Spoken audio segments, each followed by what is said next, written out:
So we're on our way in a snowstorm to go try to find someone who's lost in the woods. Y'all say a prayer.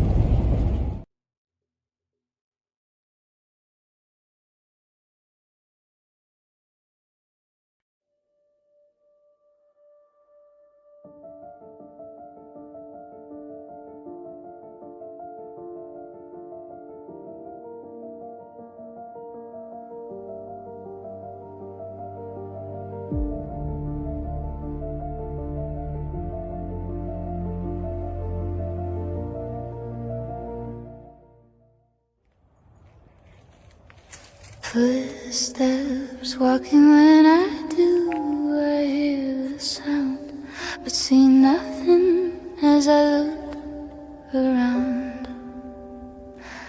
I see many eyes shining, following everywhere I go. Every time I look in the dark, they're looking at me. A foul smell in the air as people walk around without a care. Shadows in the corner of my eye, but when I turn to look, there is nothing there. A blur passes by, but what do I see? Only that who calls my name from the forest, the same as my father do. My hair stands up on the back of my neck, I feel sick and dizzy now. Disoriented, spinning around. A large wolf on 2 feet follows me, lurking and smirking from tree to tree, whistling for me to look as a clawed hand waves. My body tries to tremble, but I'm staying brave. Something sways back and forth, I look away. I remember my mother always told me that when I hear and see this in the woods or around town, I am to sound the alarm, but let others know predator Bigfoots are hunting, and I should go and let her know. My father knows what to do as he calls to other men too.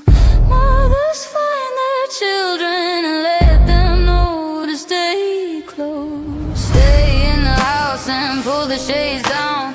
Hold your breath and don't make a sound. On from the teaser before the predator Bigfoots are back and hungry for more. Man and woman form lines to clear the land. The brushes beat as townspeople walk from the street to the wood line, moving slow into the woods now, making no sound as a gifting tree is found. Food and children's items with sales and flowers too. Why would someone do this to our town? Putting us all in danger. The shoes of a stranger are seen. Someone has been feeding predator Bigfoots near our family's home. Trees bowed and pulled down, sharpened spikes placed in the ground as the forest goes quiet. Not a bird, cricket or frog. The trees are still, the forest has a chill. Weapons now ready as all know the sign that predator Bigfoots are around. Now it's a trap as it slaps on a tree. A whoop over there and a breath next to me. Now whoops everywhere behind every tree. A raven's call, but that's not all. Coyote sounds, how is broken branches are heard. A baby's cry, I hear a hoot, and an owl flies by a call for help. Then the sound of a scream, like a dream will come to the reality of now.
2 Corinthians 9:8.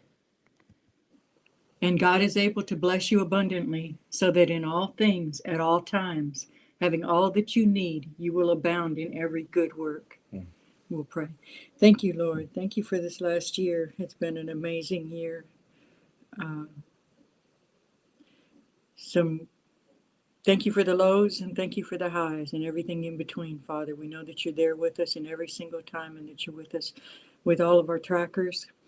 We just thank you for the growth in our trackers, for the growth in our team. We thank you for the things that you've removed and the things that you've provided. You're an amazing Lord, and wouldn't want to be on any other team than yours, Father. We thank you so much. In Jesus' name, the name of your Son, Yeshua. Amen. Amen.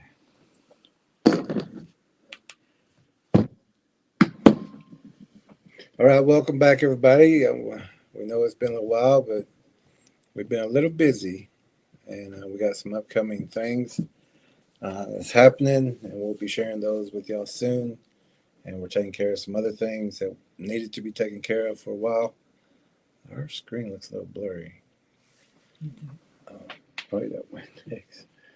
But we have 4 Facebook group pages, and that is, Oklahoma Bigfoot Predator Watch Antlers and Surrounding Areas. It looks better, a lot better.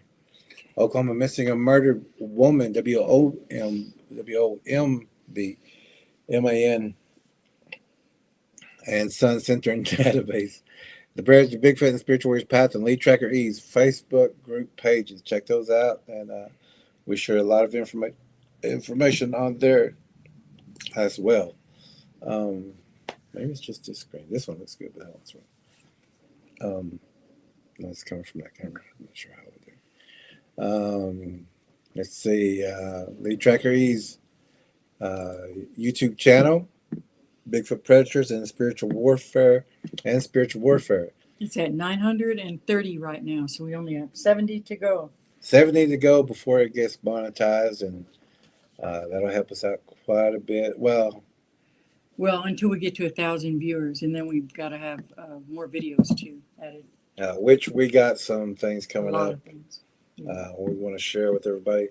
But we've been doing more tracks and things like that, interviews right now on Lead Tracker E's channel. So there's some new videos up over there. We're going to have some more coming up. And so we'll be looking for those. Go over there and like, subscribe, and join that one. This one here is the Sasquatch Choctaw Tracking. I think we're at 2,117, if I'm not mistaken. I'm not sure. I think that's what we were at. And again, our webpage, you can just type in PredatorBigfoot.com. It'll take you to the Predator Bigfoot and Spiritual Warriors Path. You can find the books. We're going to have some things coming up that we're going to be putting on there also, as well as some playlists that if you haven't been here with us before, those are some important playlists to go back and watch, especially the one, What the Indians Think, or What the Indians Say. One of those. But it's a 3-part series of Native people from Canada to different tribes in this north, Alaska, all the natives talking about what we say, not what you hear Indians say or what people have heard Indians say. You're actually getting to hear from the Indians and what we're saying. It's very important that you watch that also. Also tonight is a fair use. Oh, no, I haven't yet. I will. This is the fair use. Tonight we're critiquing, criticism, comments, news and reporting, teaching, and research. Things like that we're going to be covering tonight. Give me 1 second. I got to send a link out to one of our trackers. That was totally my busyness. Yeah, I was busy all the way up until now, and like I said, we got some upcoming things that we've been working on, trying to get all those done. There we go. And so, Kay, if you're seeing this, we just sent that to you in your messenger. Okay, I'll shut that off. Okay, so let's see. Sorry. Tonight, we're going to be talking about, you know, we run into this a lot. There's too many people who get their information off YouTube. If they got it from our YouTube channel, it would be a lot different. They would have the answers, but they're looking at these other YouTube channels and podcasts and Facebook, and some may have even read books, and some may have even heard stories. But unless you have the correct information, which a majority, I would say 98, 99% of the people out there don't have the correct information. Most people are guessing. And that's dangerous. When you guess about a predator, when you want to guess about something that will devastate the entire ecosystem, including people, it's not something you need to guess about. You need to find out all the correct information. And if you could even, if you watch those other podcasts, ask them if they know the origin. Ask them if they know the DNA. Ask them if it's a predator. Ask them if they've actually seen one before they're commenting. Ask them if they've ever had a confrontation. Ask them if they've ever had a face-to-face.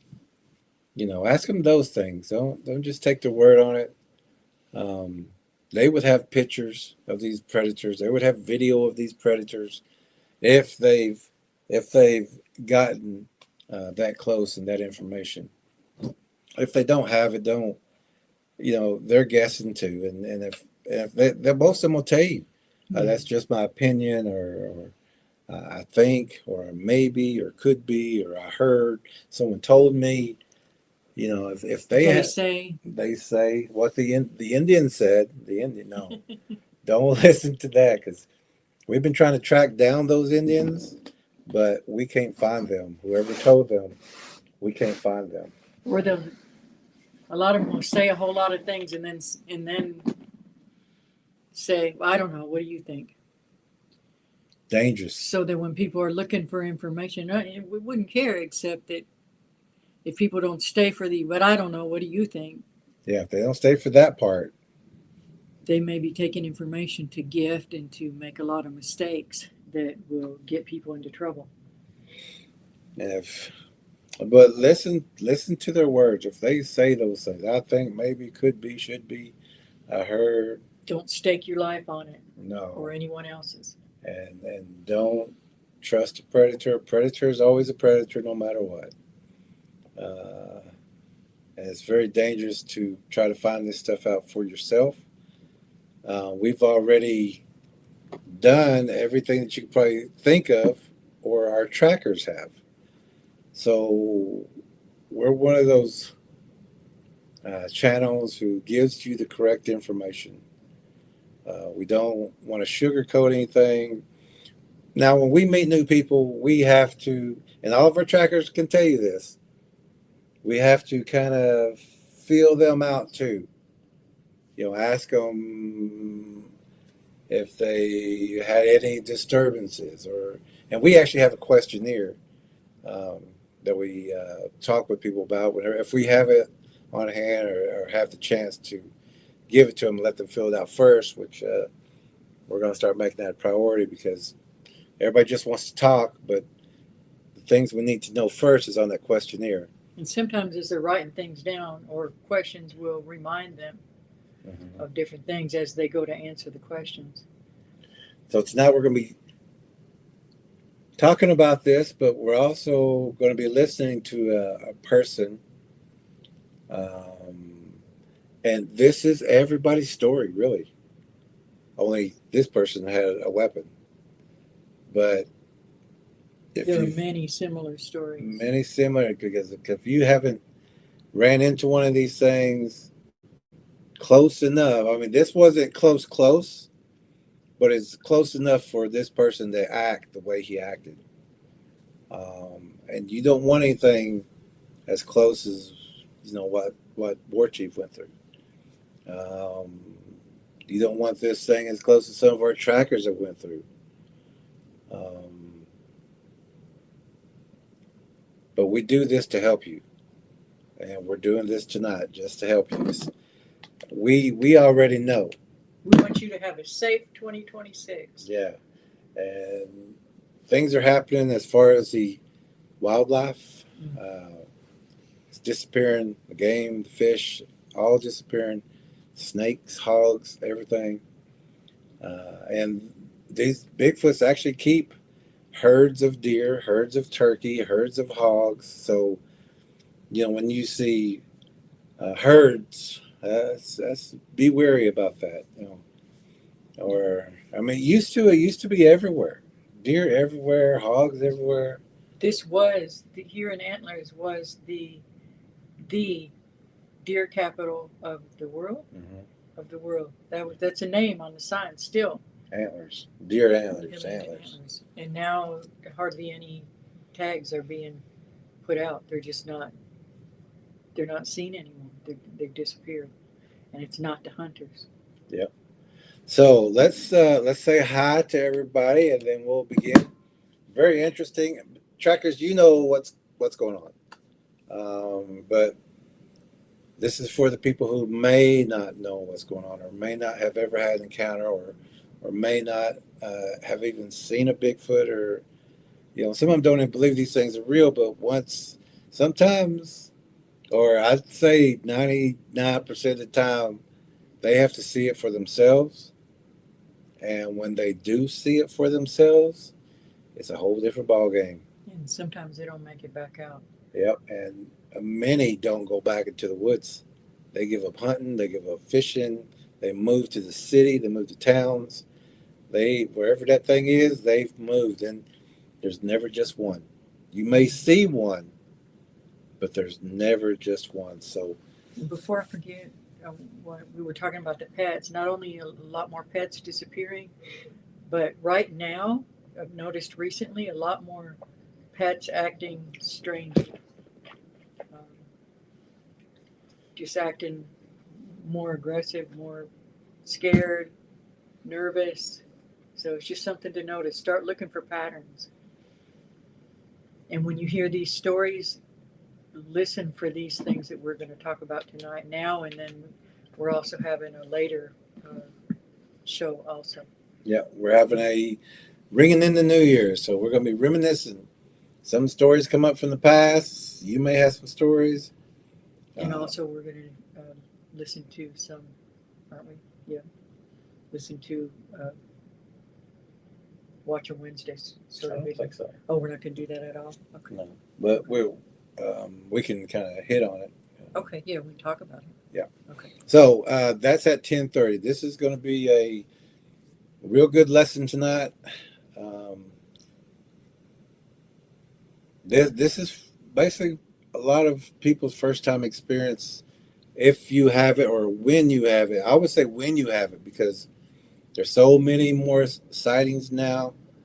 There's the food is disappearing, so these things are moving closer and closer to the towns, to where they can find food. And there's thousands of these things. There's not just one. There's not one in Oklahoma, one in Arkansas, one in Texas. There's thousands of these things everywhere. We've noticed that since 2020, when everybody was grounded, they've moved in from the woods. They're not hiding out in the woods so much anymore. They're up in the towns, behind the dumpsters, running through the canals, which they've always done that to some extent, but not like they're doing now. They're much more bold now. Mm-hmm. A lot more in-town sightings and blinds and structures, things like that. Sure are. And many of our trackers are going to be able to confirm all that too. Let's see who's out here tonight. Tracker Lorna's number one again. Lorna, she likes being number one. We're very grateful to you, Lorna. Thank you so much. Oh, Lorna, thank you so much. Super sticker, $69.99, and she actually sent two. Here's the second one. Thank you. Here's the second one. Wow. Thank you, You Lorna. help our channel in a million ways. Sure do, and it keeps us going. And the places we have to go, we're able to get. We just had to go and visit with another family about a week ago, and like the resources that we get from the channel, we use that for gas money because we don't charge anyone who needs us to come out and track just to look around or something like that. We want to go and help them identify these things and show them what they may not be seeing. I ask the questions that they may not know to ask or where to look. So we use, I think I had a cookie a while ago. If you go back and look at our videos in the past, there's a lot of them that display exactly what we do.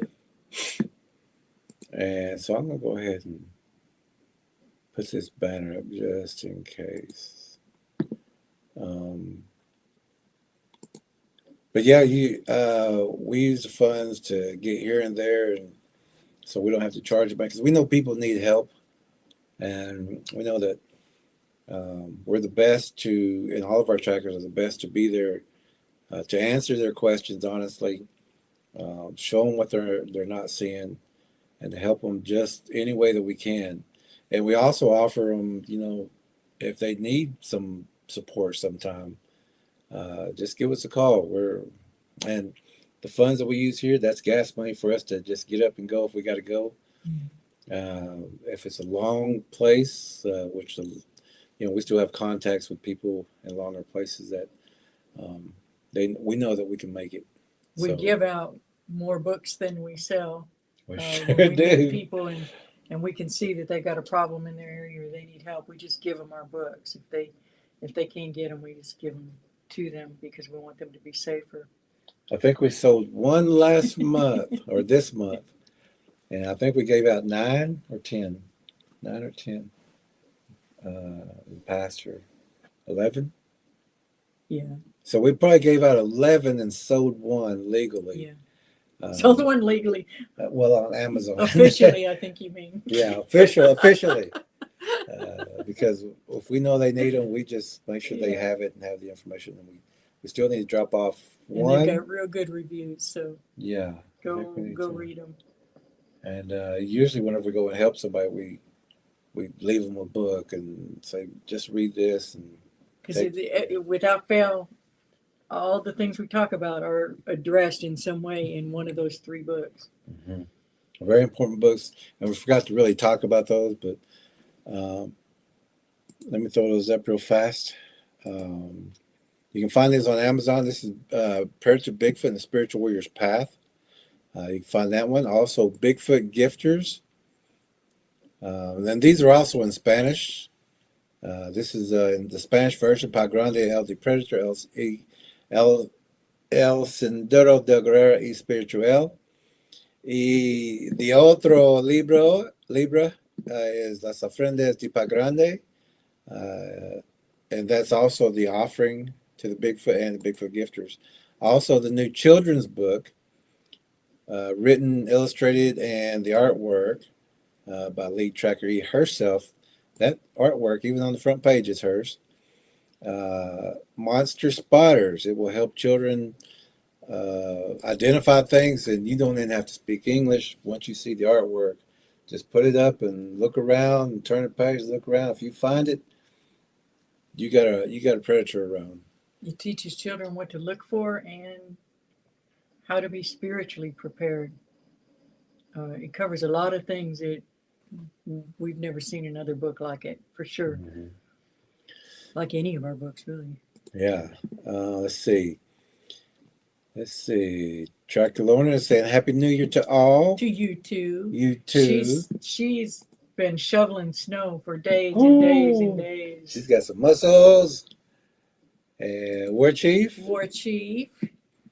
Halito, everyone, on this last day of 2025. Halito, War Chief. Halito, War Chief. And he says a new year in 4.5 hours. All righty then. That's right. Bring it on. Bring it on. We're ready for 2026. Tracker Lorna says, hi, War Chief, Tracker C. And War Chief says, hi there, Miss Snow. So now you know what that's about. Lots of snow. Tracker Lorna says, LOL, yup, rain and snow today. Oh, it's going to be a slushy, icy mess. Ooh, and happy faces, heart faces, clapping, hearts. Life's Adventures is Life's here. Adventures. Happy New Year to you, too. How you doing? Life's Adventures. War Chief Tracker C is giving a strong arm and prayers and love and watching out and thumbs up. And we haven't been too we haven't been keeping up with you too much, Jim, and it's only because one of our trackers said you was a little rude to them, so that's the only reason. But we trust our trackers, and we're going to stick with them.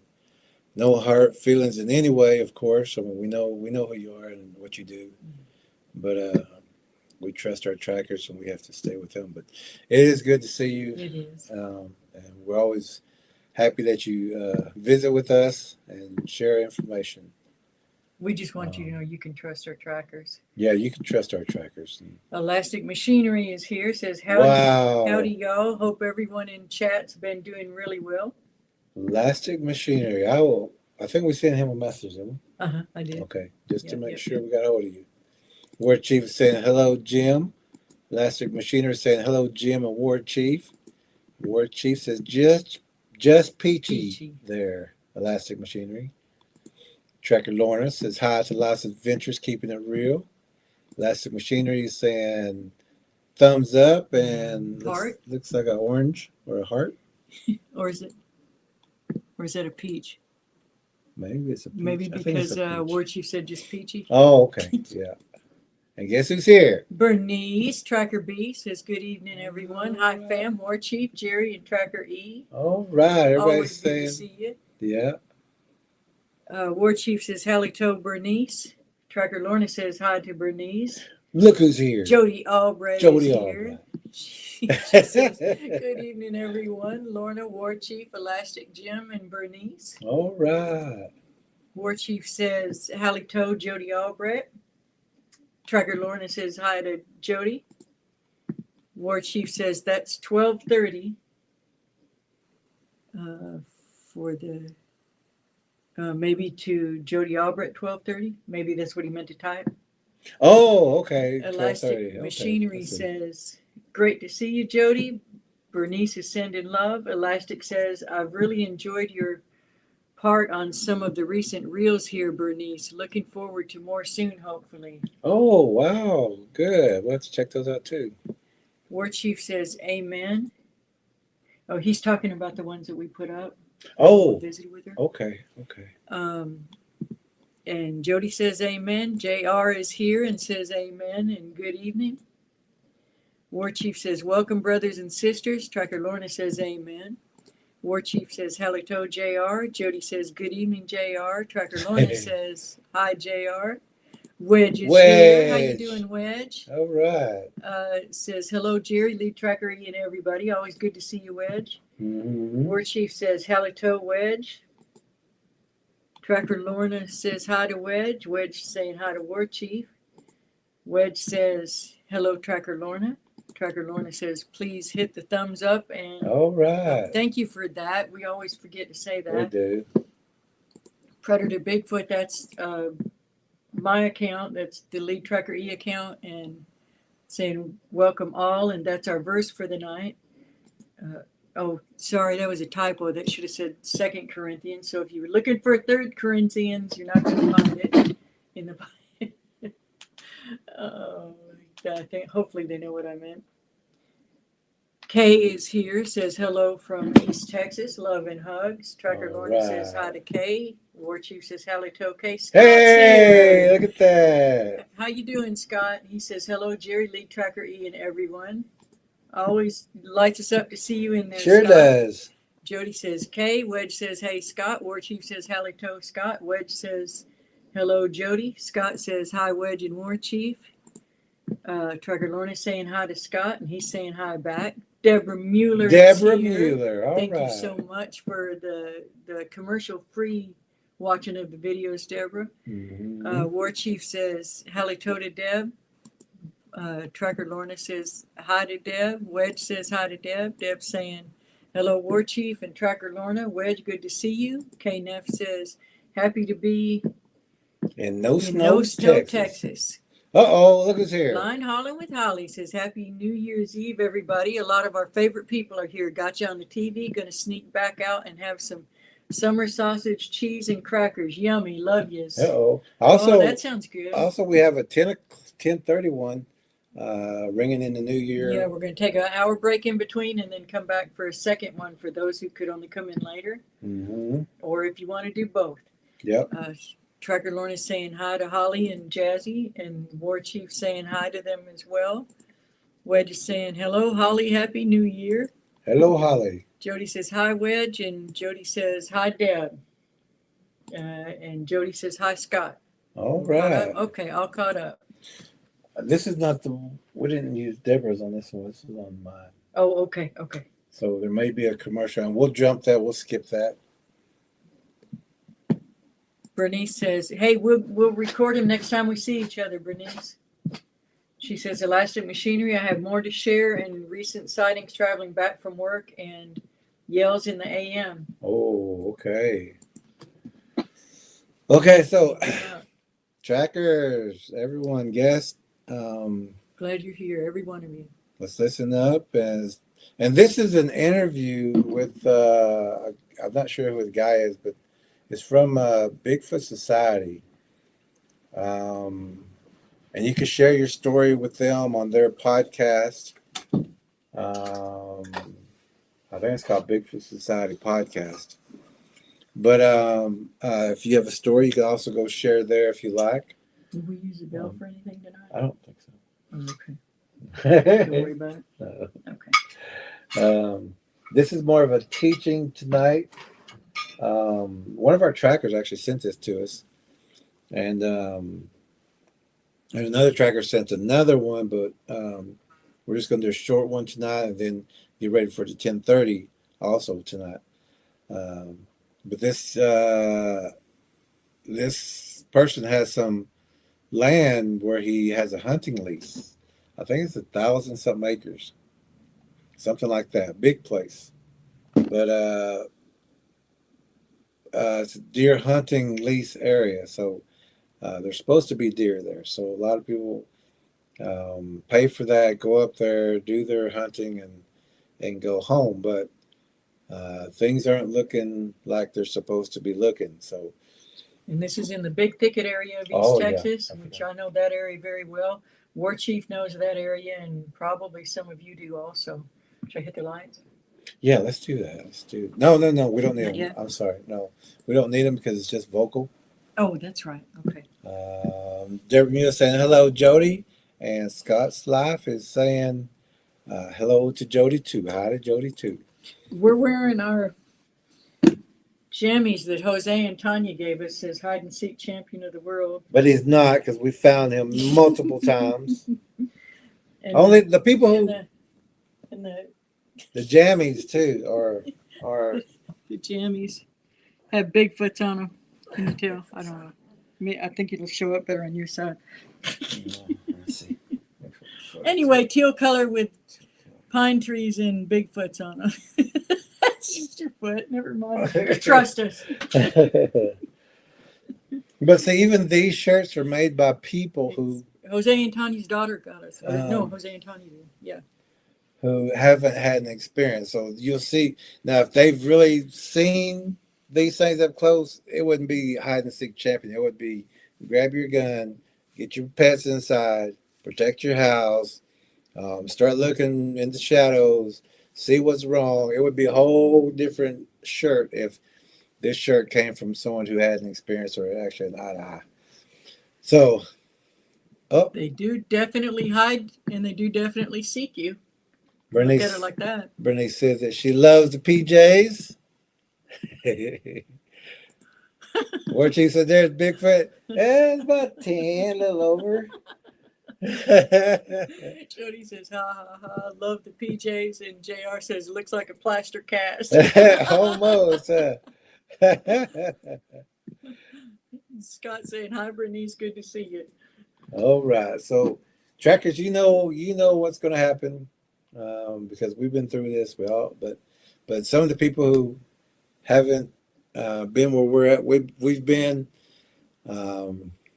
This may sound familiar to a lot of people. So let's give it a listen and see what he's gonna.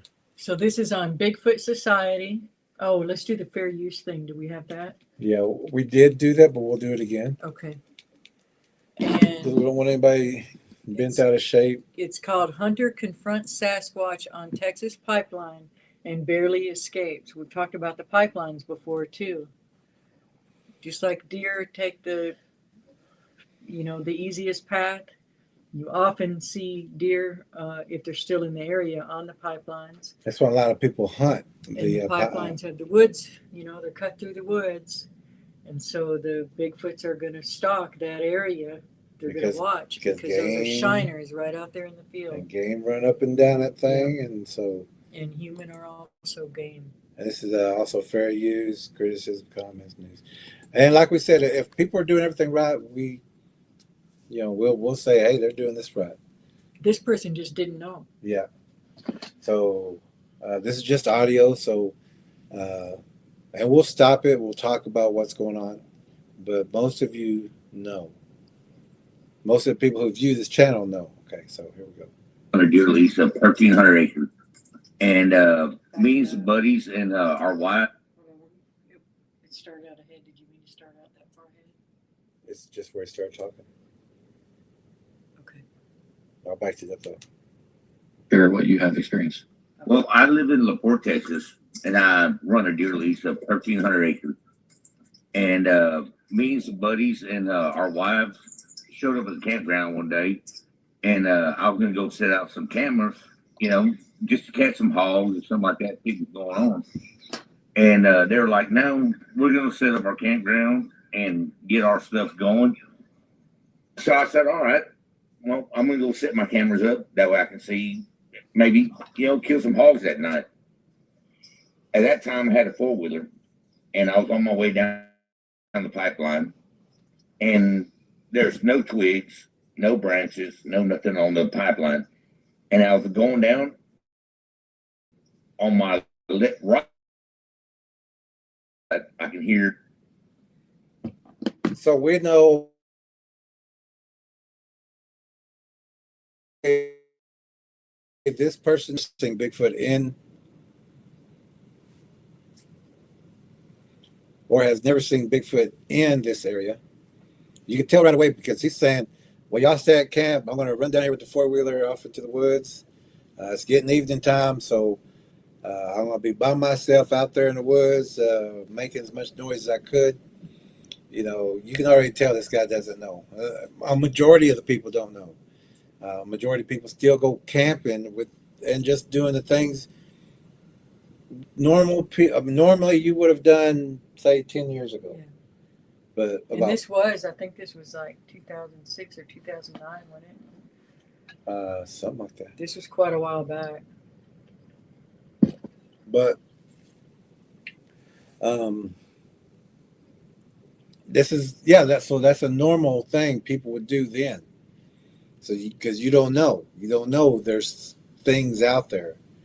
And back then it was fairy tale kind of something just as scare the kids. Northwest. Falk, Arkansas is the Pacific closest. Yeah. Pacific Northwest. It's not here, is what a lot of people would think. But that's the programming that the certain people didn't want you to know that these things are in Arkansas, Oklahoma, Texas, Colorado, every state, Every state. every And part of the have been. world. And Yeah. there's thousands of them. So, and they're all predators, and they all eat everything. So we're gonna listen to this guy again, and he's saying he's going off by himself, and off to his right. And we know about the left. If you read the book, West Side Killers, which is your left. So the right side is not the one hunting, but this one is paying attention to this young man. So let's listen up and hear his story again. Just branches breaking, and I would stop, and I wouldn't hear the branches breaking no more. And I would look over and everything, and nothing. I'd take off again. I could hear branches like something was following me down the pipeline. At the time, I had a 40 caliber pistol with a tactical light on it. I got down about a half a mile down the pipeline, and it just had me spooked. And I stopped, and I drew my pistol, turned the tactical light on, and all I saw was 2 eyes. And anywhere from 8 to maybe 10 foot tall. So this guy's, you know what's supposed to be traveling and breaking branches and breaking trees, and while you're traveling, but when you stop, it stops, and when you take off again, it takes off again, matching you. That's actually in the opening song, Predator Bigfoot. It's predator behavior. Yeah, and Spider does that same thing. These do that same thing. A predator, if you was at a mall and seen somebody just following you like that, that's a predator. That's predator behavior, following you.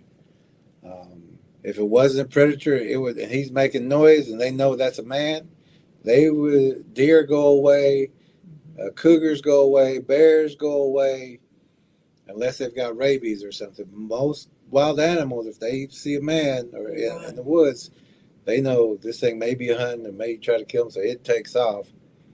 But an apex, a predator that's going like this is hunting.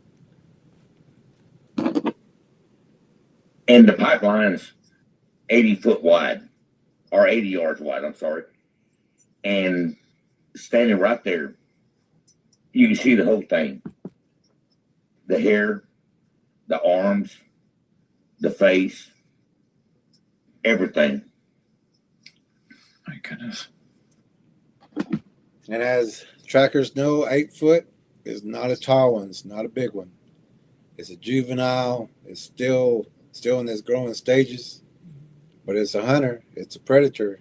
It will eat whatever is there. Even the little bitty ones are dangerous. Even little bitty ones are dangerous. Even a cat is dangerous to a small child. A cat can really tear up a small child.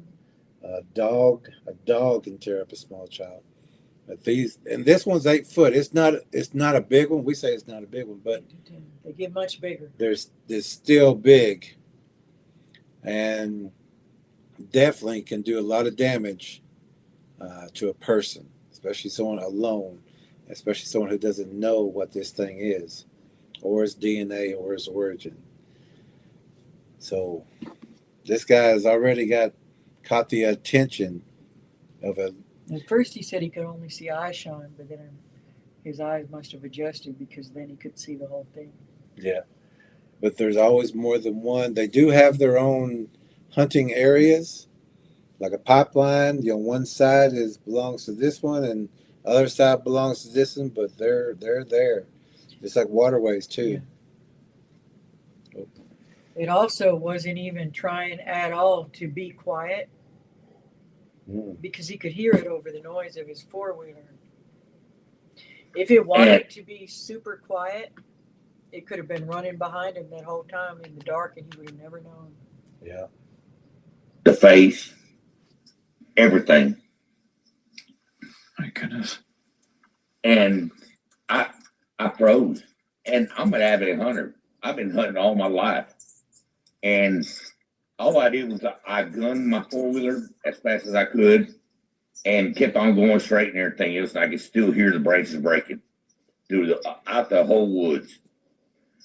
I took off and everything else, and then I stopped again, and I shined I drew my pistol again, shined my light again. There it was again, and I unloaded. So this thing's all not just tracking this way, but when he turned around to go back, he stopped and shined lights on it, and it was sitting right there or standing right there. He took off again, and when he stopped, it was there again. This thing's tracking him. This thing's seeing if is this going to be a meal, or because they do know what a weapon looks like. It's not a shy creature. And I guarantee you, anybody in this situation too, if you didn't have a weapon, you would have been lucky to get out of there. You better know your way in the dark, and you better have enough gas, and hopefully you can outrun this thing on your four-wheeler. But Good luck with that. Good luck with that, because these things can go 55, 65 miles per hour. And there's never just one. And Tracker A's neighbor got knocked off a four-wheeler by a small one. Mm-hmm. He wasn't going fast like you would have been going if you had to go, but he still got knocked off of that four-wheeler and went unconscious. So your motors aren't going to scare them away.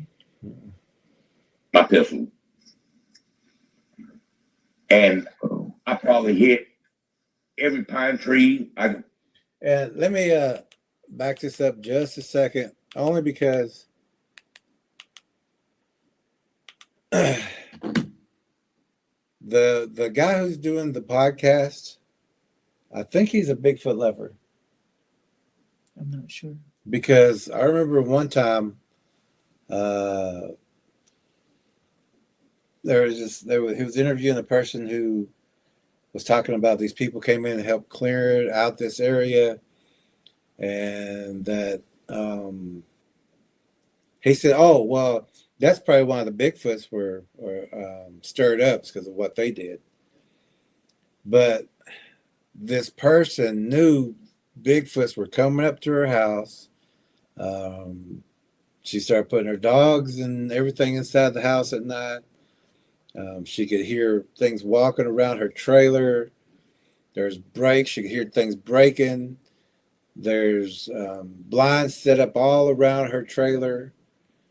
But this guy was saying, well, that's why they were, probably stirred up, is because they were taking the blinds out and clearing, your line of sight and things like that. But it's always, now when this guy goes, so I pulled my gun out again, and he goes, oh my God. Who says something like that unless you've never been in that situation? Your body tells you what to do. If you've seen a bear or a cougar, you'd be like, this is a bear.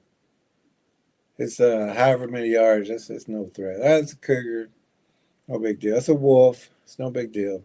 He instantly felt like prey and needed to defend himself. Yeah, but the podcaster, commentator, whatever, he goes, oh, you did the wrong thing, kind of thing. No, you did the right thing. And that's the only way with a lot of information that we've gotten back. Once you show that you have a weapon and you will use it, these things give you a little bit more room. There's another guy on the pipeline who was in a tree stand, and he heard the rustling and seen it, and it came out just to where he could see it, and he put his scope up on it. He could see the face and everything, but putting that scope up, this thing came a little closer and growling, and finally they just had their standoff for a couple of hours, I believe. And I forgot what happened. I think it went back into the woods, and when he did that, this guy jumped down and just hauled to his truck. And but he also heard other things in the wood line following him. So this is a familiar story. Out the whole woods. I took off and everything else, and then I stopped again, and I shined I drew my pistol again, shined my light again. there it was again, and I unloaded my pistol. And I probably hit. Did you hear that? Every pine tree. He goes, oh. That was him saying, oh. But the look on his face is like, oh, you made a mistake. So I think he's a gifter, or a Bigfoot lover, someone who thinks that you can communicate, or that some are good, some are bad, like some of those other YouTube people. I don't like that. There's no reason for it to be stalking him like this. And for someone to not be in that situation to say, oh, he did something wrong, or maybe it was you, or you was in the wrong territory. No, there's a whole forest out there. This man went into self-preservation mode. And this man goes there a lot. This is his area. A hunter. Yeah. He's not only just a hunter, but he leases this land out. He has people come there all the time. So he knows what's there and what's not supposed to be there. But there it was again, and I unloaded my pistol. And I probably hit every pine tree, but I could see him. It was there. My goodness. And like they said, it's not an ape. It looked like a human, but has just the facial features of a man, but huge. He wasn't trying to hurt me, or I don't know what it was or anything else, but he just sat there and stared at me at 80 yards at least. He says that, but he says that after this guy's reaction of, oh, well, you're not going to unload 30 rounds towards something that you're not afraid is out to hurt you. But now he's like, oh, well, maybe that wasn't the right thing to say. Or yeah, whenever he said that, these things can be on you so fast. Yeah. And he's kind of like the commentator who's probably taken 1,000 Bigfoot stories, which he shouldn't have an opinion because he's not out in the field. But even those gestures, a lot of people are like, oh, well, maybe I shouldn't have throw people off. Maybe I shouldn't have said I shot, because then he goes, what? But I didn't hit nothing. If you're shooting 30 rounds and what was that gesture the guy did with his? Was it like a call me thing? What was that? Yeah, I think he's on the computer telling somebody else call. Yeah. So we just want to share this also real fast. Spiders, they're arthropods, and arthro means joint, and pods means foot. Comes from the Greek word arthropodos. Podos. Definition means jointed foot, and that's like the mid-tarsal that it has. And the arthropods are two-section bodies, no neck. Also, the Bigfoot offsprings are called pods. And if you look at let me take that banner off. If you've read our book, you know that the cosmic spider is the origin of the predator Bigfoots. Spider DNA. And you see the sections of the spider, the legs, they're all different. And that's the same way. And here's also a picture of War Chief's encounter Bigfoot. And you see how the arms are different. And this was not a full-grown one because the body type's too even. Because the bigger they get, the legs get, they stay short, and the upper body grows more, so that when it goes to all fours, it becomes a natural quadruped. To do the spider crawl. Mm-hmm. And we're going to when you look up close at the face, and these illustrations were done by Sibylla Irwin according to War Chief's extremely close encounter. And you can totally see the spider in this thing. You can't unsee it once you see it. And there's no neck. Also here, I'm not sure whose thing this is from. I seen this a long time ago. The artist is Michael Montoya. Yeah. But that's how they do. Yeah, they spider crawl. And if you see something like this, you're going to think this is a huge spider. And it looks just like one. They do have that spider DNA. And they do this crawl. And they will get up close to you, get up to pets, as low as they can get. Very fluid from 2 feet to 4. And you wouldn't even see them under the brush line. Mm-mm.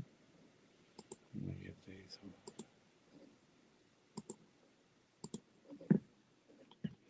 Okay. And that Bigfoot, this one right here is what was it? That one was close. 15? Well, War Chief was 6 feet tall, and he was below its belly button, and he had reached back to cast a line. He was over in the Broken Bow area where it's the #1 missing people area in Oklahoma. And he cast back his line where he was fishing, and it snagged. He thought it snagged on a branch. This is what it snagged on, and he turned around. He never even knew that they existed, and he turned around, and this is what was staring down at him with those red eyes, as big as the bottom of a Coke bottle, and looking like that. I don't remember exactly how tall, but you can figure 6 feet, and he's below its belly button. Yeah, Scott Slaff, that is Sibylla Irwin's work. And to me, which I didn't see the Bigfoot, and I also seen a rendition of this other encounter of a dog man that she did. And when I seen that one, I said, this one looks just too good. Looks like artwork, looks like a paint. And I actually got to talk with a guy whose work that come from, or that rendition. He said it's very good, but you're just missing that Evil. anger, that evilness. You know, it was good like artwork. She tries to humanize her, like she doesn't quite have the grasp of that demonic. Yeah, evil that's in a, almost a viperish brow. So She does do great work, but crank up the evil. Yeah, crank it up. But I mean, I jumped back on. I didn't even put my cameras down and everything else. I jumped on my 4-wheeler and I hauled it back to the campground. And when I got back, my wife and everything and my buddies, they all looked at me. They said I was white as a ghost. And I'm just. He got off of his 4-wheeler? Yeah, I didn't catch that the first time. I just heard that too. Maybe to get a better aim. I don't know. I wouldn't have got off my 4-wheeler. Well, he maybe didn't want to be twisted around sideways. I can still shoot over my. I can shoot over my shoulder. We found it curious that with all of them that they weren't. Well, he says here in a second that they weren't quite buying it, but they just heard 30 rounds go off. He didn't say that out there in the dark. He didn't say they heard 30 rounds. That's why. Well, he's only half a mile from them. But you know, when coming in the camp, they would have said, "What you shooting at?" What was you shooting? 30 so. rounds. Yeah, you'd think they'd have heard that. But this guy kind of either left that part out, or something. You know, something seems. Of course, a lot of years ago too. He's not asking him any questions. You're right. He's just letting him. Because that's what I would have. But anyway, here we go. A little bit further. And when I got back, my wife and everything and my buddies, they all looked at me. They said I was white as a ghost. And I'm Hispanic. I'm Hispanic. I didn't hear. And they were like, what happened? I didn't want to tell them. I told my wife because I didn't think I thought they would have thought I was stupid, you know. This thing was huge. And this is in Saratoga, Texas. That's where the Saratoga lights are. And this is back in What? Saratoga, Texas is famous for the Saratoga lights, which some people claim are swamp gas, but a lot of people go in there and they see the orbs and a lot of weird stuff there in the Saratoga light area.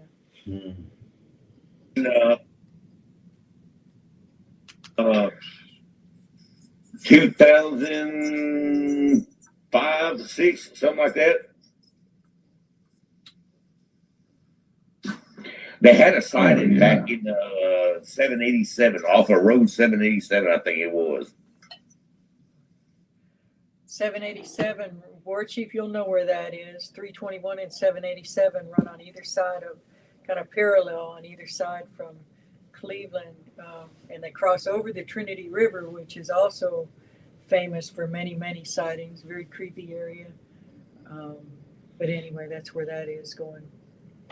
This is an area that's north of Houston and east.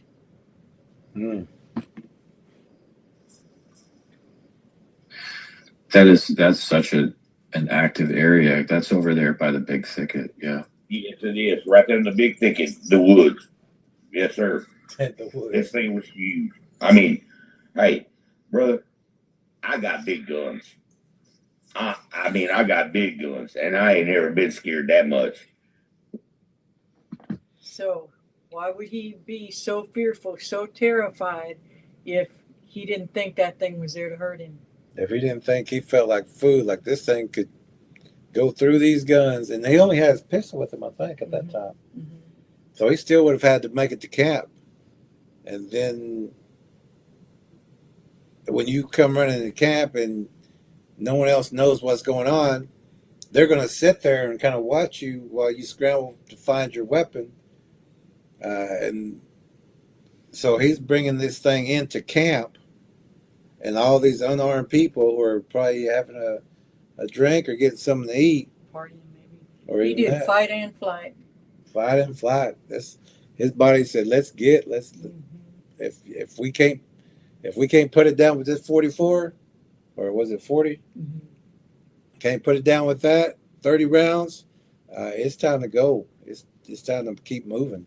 And it's sad too that he was worried, and it still happens now, although not quite as much, that he had to worry about saying anything to anybody because he was afraid they would think he was stupid, lying, crazy, joking, whatever. Actually saw something that was a bear or some, had a misidentification. And so a lot of people see these things and they just don't even tell anybody. They question themselves if they saw what they saw. So with and a 40 is not a small caliber. Mm-mm. But also this person, this is his first encounter, which a lot of people's first encounter. I mean, at least he had a weapon. But if you don't know where to shoot these things, which is in the eye and upwards toward the middle, that's where you put that round. I didn't pull that out, but or under the left arm, this little soft area that you can penetrate. And we've had people that we know of, and we've had interviews with them who've actually made those shots. Couple. Center mass is not going to work. It's too thick, too much muscle, too much skeletal is too thick. They will take that, and they're going to just keep coming. So I remember the Alaskan native, I can't think of his name. Fred. I think he put 2 or 3 rounds with 30-30 in the chest, and it just He stopped. figured it out quick that wasn't going to work. They're like, that's not going to work. This thing didn't drop, it stopped. And there's a big difference between dropping and stopping. I got big guns. I mean, I got big guns, and I ain't never been scared that much. When I turned around, I pulled my pistol and I shined that tactical light on it and everything else. That thing was big. Wow. How tall would you estimate again? About at least 8, maybe 10 foot tall. I mean, I'm 6 foot. That's still a good He would've size. flipped if he would have seen war chiefs. Yeah, if he's seen that big. But they get bigger than that. And there's always more than one. And when I shine my light on him and his, I mean, with my light on my pistol and everything else, I see the whole body. He had his arms spread out, holding on to trees.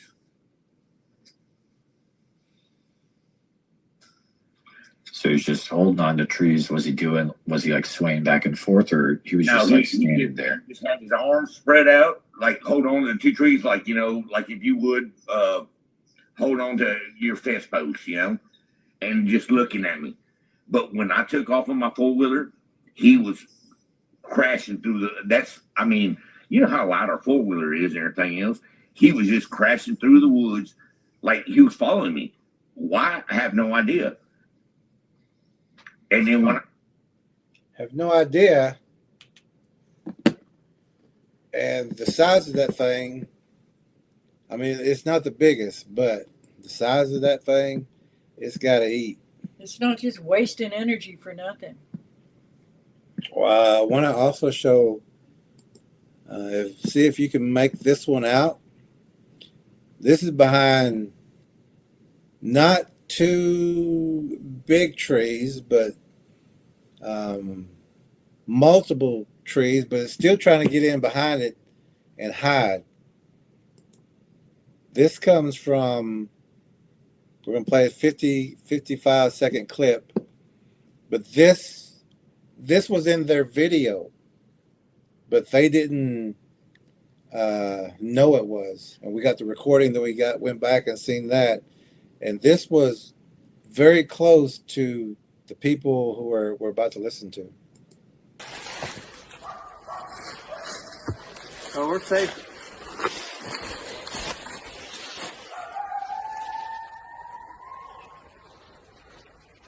I got a good rifle in the house, like a semi-automatic. The judge is in there.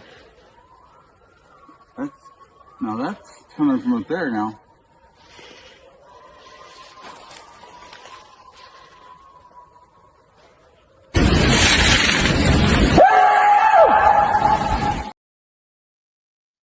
I want to make clear he's not out there hooping for Bigfoots. That was at the end of a track, and he was doing a war cry, and not at the end of a track, but a track and deter.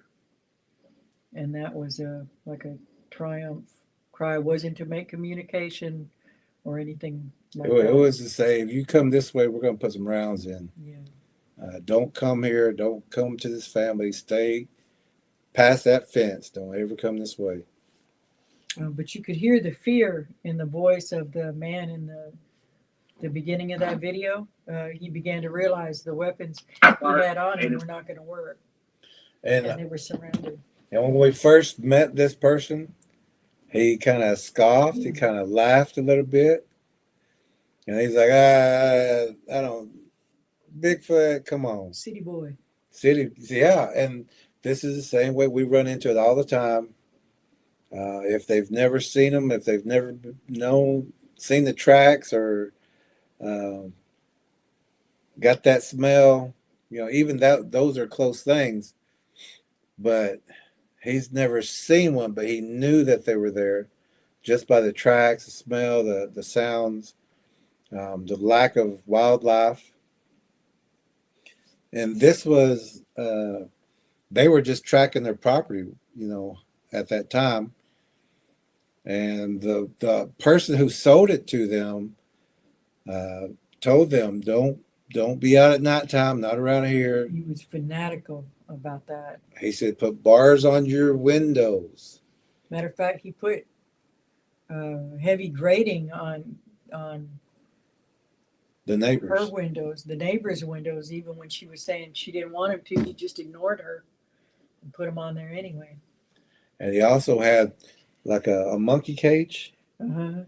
and he put fowl or chickens in there, try to keep them safe. But these things bent those monkey cage bars and reached in and took the chickens. So him not believing us, he actually went to an area that was basically another hot zone and got his first real experience, and you could hear it in his voice. He was like, I got a gun, but they still weren't at the house. They still had to make it to the house. The female was carrying a 44, I think. Yeah. Now he hunted, but he wasn't. But he lived in the city. I think as a child he grew up in Mexico, and then he lived in the city. And he knew how to shoot, but he didn't realize really truly what was out there. Neither one of them took us seriously enough, really. But he did know we need to get to the house where I've got another gun, where I've got a gun, a bigger gun, because what they had was just one out there, because he's didn't believe until he kind of ran into the situation. And when you're out there and you hear those things, those aren't birds out there. Those aren't dogs out there. It sounds different. You got to know those sounds. And when you're living where you got to get your food, everything's about food. When you're an animal, everything's about food. They don't have a grocery store they can go to. You don't waste energy. You're not just tracking people for the fun of it, surrounding people for the fun of it. There's a strategic purpose for that, and it's not just curiosity. It's either to learn how to mimic so that you can get closer into humans or to people, or it's time now to stalk and hunt. Yeah, people are on the menu. Too many missing people say they're not. War Chief says, my encounter Bigfoot was 12 to 13 foot tall, 6 feet across the shoulders, footprints 22 and a half long, 10 and a half across the ball of the foot, and 7 inches across the heel. Across the heel. So imagine a sheet of plywood, half again as tall and half again as wide. So the one that this guy ran into is a lot smaller than the one the War Chief had ran. The War Chief turned around and it was right here. It was right there. So, and this guy unloaded a 44, 30-round clip, 44. Didn't know where to hit it. He was just popping them off. After the smoke cleared, that thing's still standing there, still looking at him. He jumped on his four-wheeler. Yeah, how would it not run? Yeah. Why would, it didn't take cover. Any other animal other than one with rabies would run. And if that was a human, if somebody fired 30 rounds, as soon as they seen that weapon come up, people are moving, ducking, getting out of the way, taking cover. But with 30 rounds, smoke clearing, this thing's still looking at you like, that's all you got? Nice try. That's all you got? So, and War Chief, like you said right here, he said all he had was a rod and reel. They didn't have no 30-round clip, 30-round clip. And that was back in the day also when, and he'd never even heard of Bigfoot. War Chief had never even heard of him. And he had his wife was pregnant at the time. And so he kept all that fear tucked in. Yeah, who do you tell? He didn't tell anyone. Just like this guy coming in the camp. Many, many years. They said they were decades. Say I was crazy or yeah, because people do abuse, and the families are generally the worst about it. What did this guy say though? He said he was afraid they would think he was stupid. He told his wife and his friends, or he didn't want to tell his friends, but he did tell his wife. But he didn't want to tell his friends. He was afraid they would think he was stupid. But And back in those times, people they would have said, "Oh, he's crazy. He was Yeah. drinking. He was smoking." But they might really genuinely put you in an institution. Back in those times. Some people might get so mind bent by the fear of it that they would need to go in a mental health facility. You know? I remember there was a kid riding his bicycle, and he had seen one and didn't want to tell his mom, but finally did, and she didn't believe him.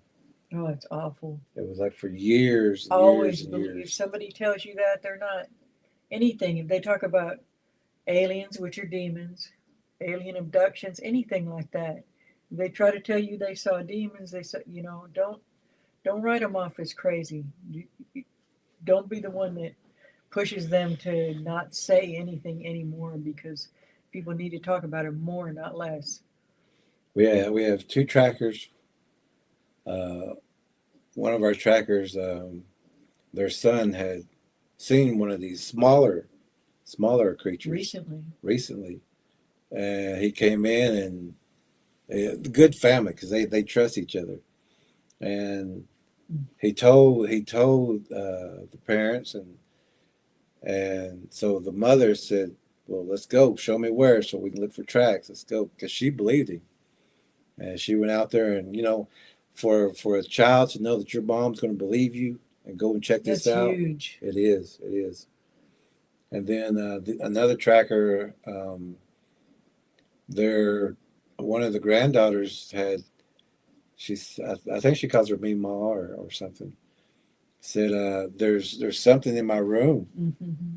And so she jumped up, and they went in there and they started praying. She grabbed her Bible and went in there. All right, let's deal with it. And they were just praying, and then the baby said, "Meemaw, it's gone." And that child knows that parent and that grandparent, they know they can trust them. Mm-hmm. So I mean, for the rest of their they know life, how to protect themselves. Yep. And it's good for the predator, whether it's in spirit world or physical world, for them to know that somebody else is listening and watching and believes them too, and will come out there as backup. That this isn't the one to mess with. They've got people that believe them, because these things love the isolated individual. Not love, but they look for the isolated individual.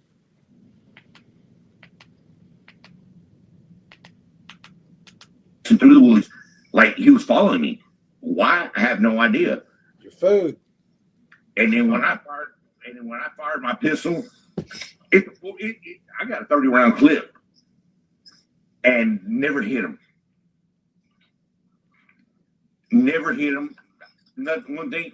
And then the last time before I made it back to the campground, I looked back and he was standing right there in the middle of the pipeline, and all he let was a little roar. And that was it, man.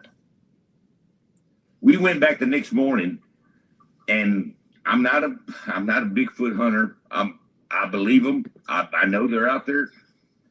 And we went out there. We found at least a 14-inch track.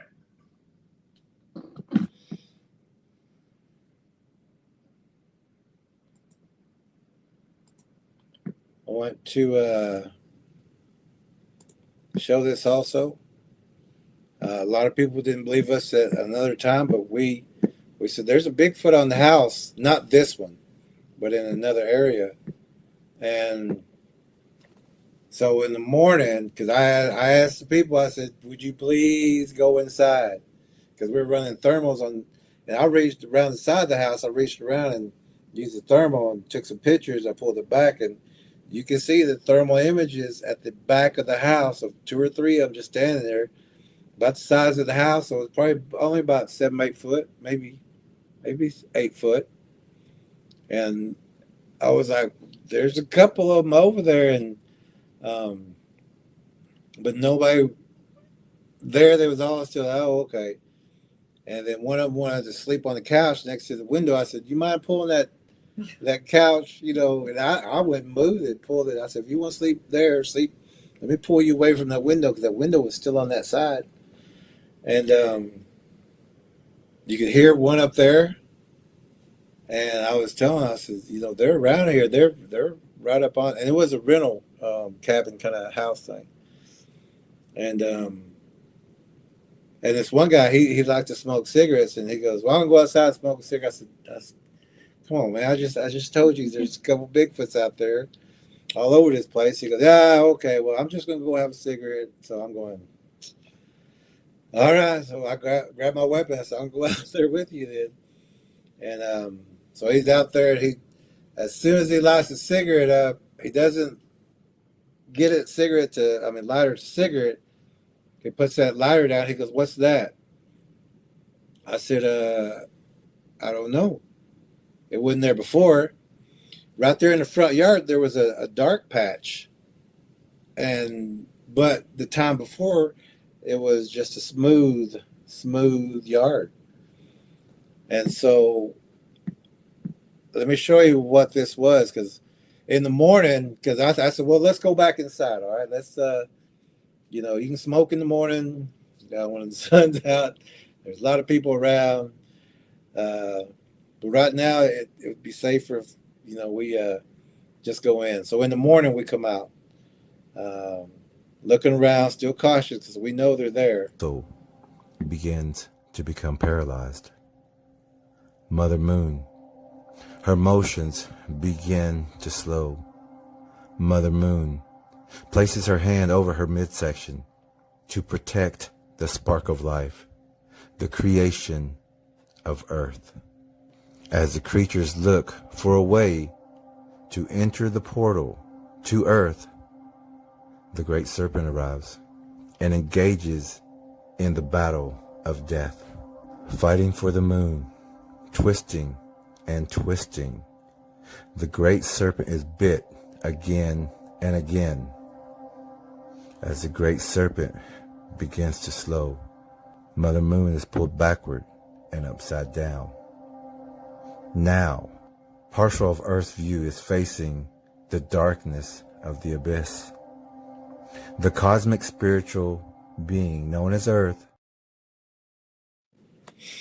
And that was in Tallahena, Oklahoma. And they've got a famous place there called Green Hill Monster Road. But this was basically in the middle of the town. What you were looking at was very sharp needlepoint claws there at the window, and then they disappeared. The audio was from The Legend of Time, which is in the Predator Bigfoot documentary. In the documentary, and also in the Predator Bigfoot book.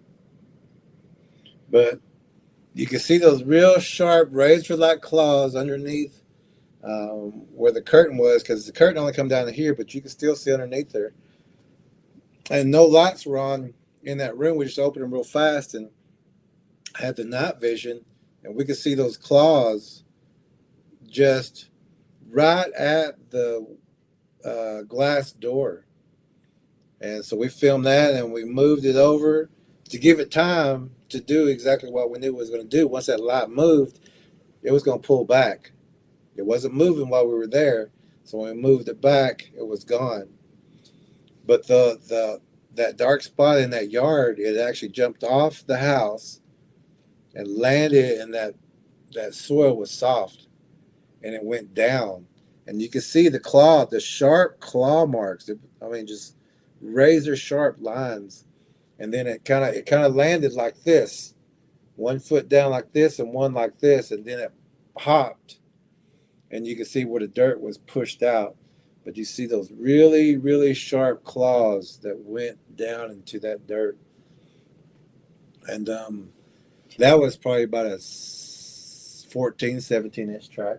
It's also why we stress over and over, cover your windows completely. Don't leave a gap at the top. Don't leave a gap at the sides. Don't leave a gap at the bottom.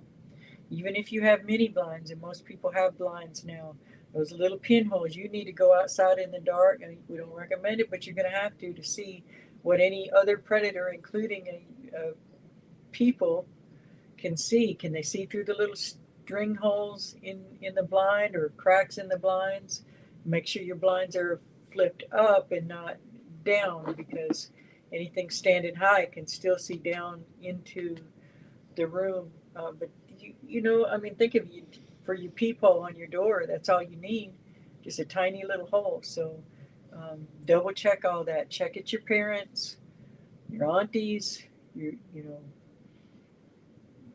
try to make sure everybody's got their windows covered completely at night, all the way around. If you've got mini blinds, just have the drapes over them in the daytime. I mean, at night, you can open them in the daytime and get the light. We've gone and taken the time to actually put curtains up for people and then had them say, I just get too claustrophobic. No, okay, well, I'd rather have a monster staring in my window than close my curtains at night when I can't see anything outside anyway. That's like taking your rocking chair to a dirty alley in the middle of a bad part of town and sitting and just waiting for something to, you know what I mean? You're increasing your risk of being attacked or stalked when you do things like that. There's a lot of things that we can do to just not make ourselves such easy prey. We even had one person, because these things were coming up and looking through the small trailer area. We said, you've got to put lights up. You've got to light this place up, you know, keep them away from your home. And so there was like, nah, that ain't gonna happen. I ain't gonna lie. I ain't gonna put lights up like that. But then someone else came in and told them the same thing, and those people actually put up lights for them. And they said, oh, I got lights up now. But Great idea. Great idea. You argued with us when we tried to tell you. And told us it's not going to happen. We said, well, all right, well. That's the same person that ended up having to take her chickens inside her little bitty travel trailer to sleep at night. Because they were coming for these. Right up to the house. We tried to say, well, let's get some skirting up around the bottom of this. Nah, my dog goes. I'd rather have them underneath the trailer there. Just nothing made sense. And then later come to find out she's got even bigger problems, more problems that could have been prevented. Yeah. And, you know, people aren't going to listen. We can't help. Yeah, we just wash our hands at that point. We got to go. Other people need help. Yeah, yeah. Okay, let's go a little further with this guy. In the middle of our pipeline. In the mud. And my buddies didn't believe me. My wife didn't believe me. But when I showed up, like I said, back at the campground, they said I was white as a ghost. And the next morning when we went out there was the tracks. Let me, because I need to take some. Why would you not believe him if he's white as a ghost? You would know something was wrong. Mm-hmm. I got to take some of these off. So let me show here. Here's another Bigfoot that's trying to hide behind or between these two trees. There's some also translucence on the right side of the tree, but the one we're looking at is on the darkest. Yeah, the darkest between the trees. You can see the face and outlines and everything. And at night, they're going to look darker than dark and blacker than black. Those are yeah, like the adjust your eyes. Shadow language. Here's another one. You can tell the darker than dark, blacker than black. That's a very good size one. You can actually see the face between the V of the tree, the biggest tree there, and on the left side of the screen with that dark figure. And that's what we look for. If, you know, we can say there's one right there, and people be like, I don't see it. But if you look closely, you can actually see the hand near the fence. And so here's another one. Which one show these? Because we got to load some more. This was sent in by another one of our trackers in Louisiana. Here's one that we call Little Ugly. Razor sharp teeth. Got that crazy look. This thing, they all eat meat. Don't worry about that. That's their thing. Here's another one. This one is actually about 3 foot away from one of our trackers or not one of our trackers, but another tracker who didn't know that this thing was right up on him. He hasn't taken our course. He's grab this. And here is another one. This is a Bigfoot in a hoodie. So they do wear camouflage. They do put clothes on. They put hats on. They put jackets, dusters, what do they call sweatshirts, hoodies. This one's got a hoodie on. This is sitting on the front porch in front of the front door, and it's hard for people to see the other one, but it's a translucent. It's in the top left corner, maybe about a half-inch down. But they're both looking through cracks in the person's curtains. There were some tears there because we went and looked up there. We said, well, let's see where they're looking. And we got right in these same positions, and there was tears in the curtain. So they were sitting there watching the people on the without them knowing. This is a ring cam that they had just gotten because we had done a track, and they were looking at our night vision, our thermals, and everything. So they bought a ring camera. It's not real expensive. And this was the very next day they sent this. They said, we got a picture. Because these things had never seen that ring cam. They didn't know what it was, so they went and sat right down in front of it. And they got other pictures. And also, if you look to the right, off of that thing's left shoulder, that's actually a puppy that is no more. It was the most unenergetic young puppy, and it died later. But these things do use puppies. Here's another picture of a puppy that was in a Bigfoot nest, and that's the Bigfoot. It's probably about an inch up his face, and then there's Over its shoulder, above that dark spot. Yeah. And then there's that little puppy right there at the bottom left corner. They love those little, not love, but they snatch up those little multicolored dogs a lot. Two Jack Russell Terriers not far from here have just disappeared too. Give me one more. And also, there was another person, and their horses went wild. The bull, they had this big standoff with a Bigfoot. And they also had a white puppy, except the next day, the white puppy disappeared. But I was also running night vision that night. And if you can kind of see, this is one of the shadows that I took a picture of, because I was like, that's not supposed to be there. But if you look in that bottom left side, you can see where the arm is going around something. And if you look really close, you're going to see a small little dog's face. And that next day, the rancher was looking for his little white puppy. And it was gone. Hold on 1 second. And, when pets are missing, there's many excuses as to why. But a lot of pets aren't just going to. There's an illustration in based on that photo in the Monster Spotters book to help you see better what you're looking at.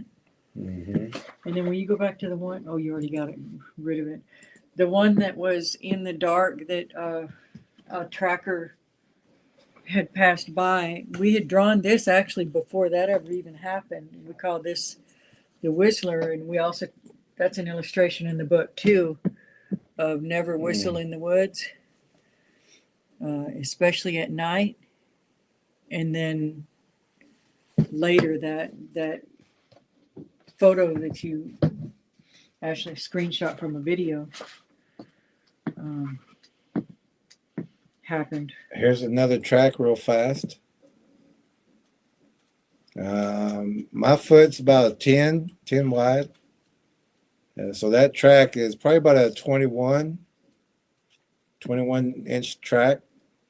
And we found multiple 21, 22s, 25 up in this area. And this is actually up in that Roberts State Park thing, Roberts Cave. And I was telling this young man, because he was up there by himself, kind of hiding from his friends and everything. I said, you shouldn't be up there by yourself. And he's like, oh, well, we're just having fun and everything. I said, all right, well. And I started looking around. I said, you see this tree bend? You see where this pulled down for a line? And I said, oh, and look at this. And when I took a picture of that track, he was looking at it. He goes, is that what I think it is? And I said, yeah, that's a Bigfoot track, and it's up here. There's a couple up here.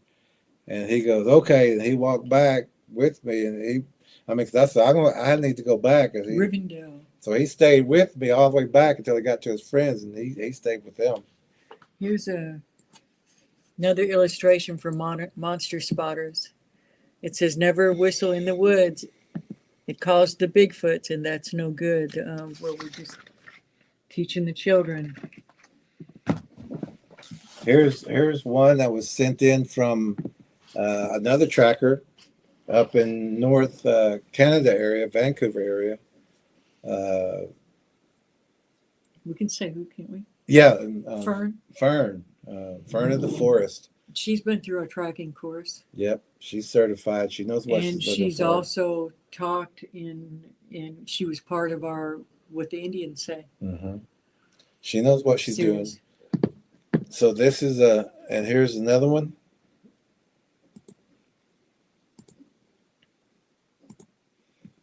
And this one is in a place where there were 12 horses, and now there's one horse left.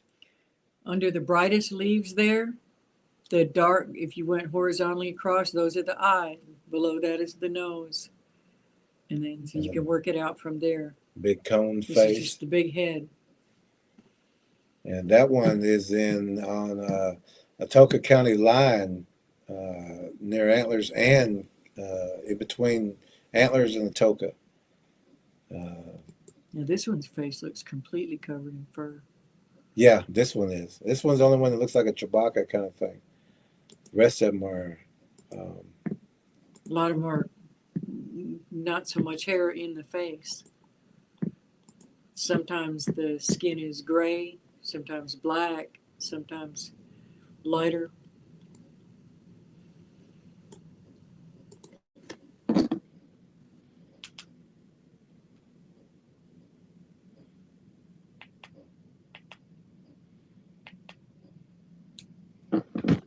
Okay, I wanted to also show this track. Remember, my foot's 10 wide. Oh, yeah. And this was in Broken Bow. We tracked this one. We didn't mean to jump it, but we went through the ravines and where you wouldn't normally go, and this thing moved across an area, and there was other footprints, but this was one of the clearest. And right behind, people were just camping right up there. Oh, that was just above that ravine. And that's where it was kind of looking up at them. Yeah, I could stand down there in that ravine and look over at these people. So that one right there, mine's a 10. So that's a 20, 25, maybe 23. But the width of it was just, I could put 2 or 3 feet sideways in that track.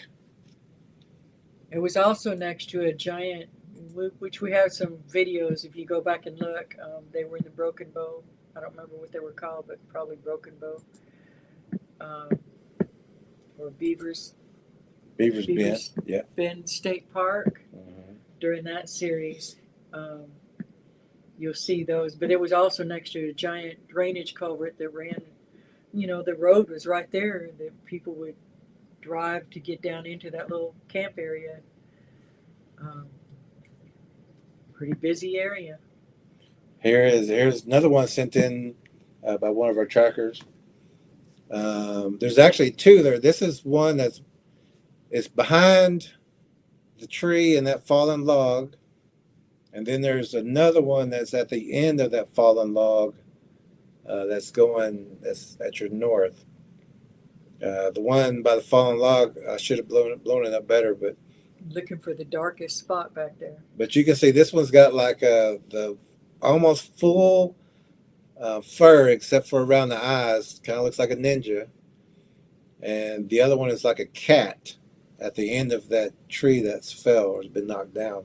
And that's a bridge over a little small creek area. Don't expect them all to look the same. They have a binding DNA that allows them to pick up traits. This is why you hear about bird man, turtle man, dog man, otter man, all these different kinds of creatures. Everybody's right. Everybody's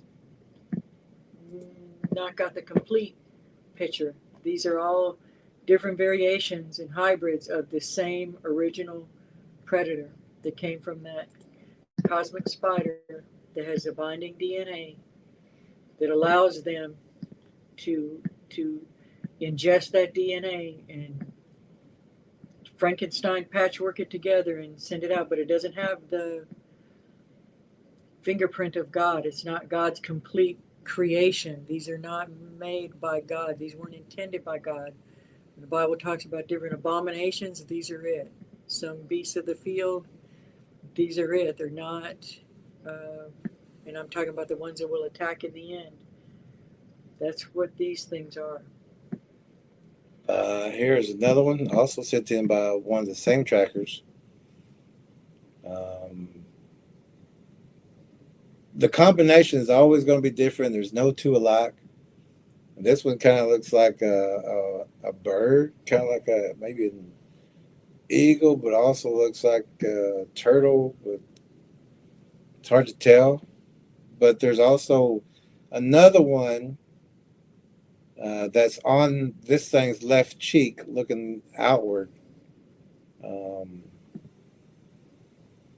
Here is also another one that was in a tree. This one, and I circled the face and the claws because this one had small teardrop looking claws, but they were cat-like at the tips. They were real fine at the tip. But it looks half monkeyish, half man, but of course we don't have monkeys in this area. But it has a mannish kind of look to it, but it's not a man. So don't ever mistake that. Any man DNA in them comes from stolen man DNA. It eats man. And has even bred with man sometimes. Yeah. Here is another one that's in the dark. This one was in Kentucky when we were on the track there. These things were coming up to the trailer that we were staying at. Tennessee. Tennessee. Caught this one out there in the dark. Same place up near that fence. Looking around that tree again. All of them coming up, trying to see how close they could get. But we had lights, tripwires, cam set up to where we open the door real fast. This one would go off. That one would go off. This one would go off. To get more information or more footage. Also, here is a alligator mouth Bigfoot. So this is standing in the forest on 2 feet, and that's its face. It was standing there right in the tree line, waiting for us to cross, waiting for us to go into a ravine, into a trap that they had set. They had made footsteps, visible footsteps into a ravine because they knew we was tracking them, but we knew that was a big trap and then went into the dark area. But they made perfect, deep, they weren't trying to hide. They wanted us to follow into that ravine, and that's in the documentary, but we didn't go in there. Now I hope your eyes can see this one. Where that rake is, and you'll see the tree right next to it. But halfway up, that's a mouth, and just kind of right up next to it, that's an eye. It's hard to see, but this is a walking wolf. This is a big predator. And this was at one of our other trackers' homes. Whenever they reported things like this, the game ranger come out and said it was a 7-foot possum. Yeah. They told the homeowner it was a 7-foot possum. Do we have her footprint? No, we didn't. I If you mean, want to know more about that story, look at the ones like A Walk with Mary. There's a playlist of interviews and tracks that we've been on, and all the ones that have to do with Mary are those about that story. this next one here, what do we call this? Chicklet? Chicklet. So if you look, as you see the bow there, and then the dark spot just a little bit above and left of center, and look for the little straight line of white, short straight line there. That's the teeth, and then you can work out the rest from there. Mm-hmm. And that was also in the Big thicket area. big thicket area down in Texas. And a lot of them in that area have the humongous jaws,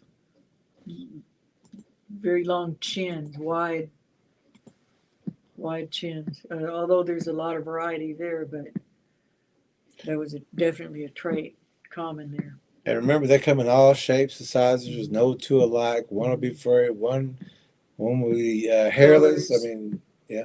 So here's one also that doesn't have hair. See it peeking around the tree? This is the face. And this was also in Tennessee, where they had 20-foot breaks. I mean, trees 20 foot up big trees were broke. Not broken in half, but bent over and pulled down. And this thing was behind us as we was coming out of the woods. And the person who was showing their property to us, with that one picture, because we took it over our shoulder,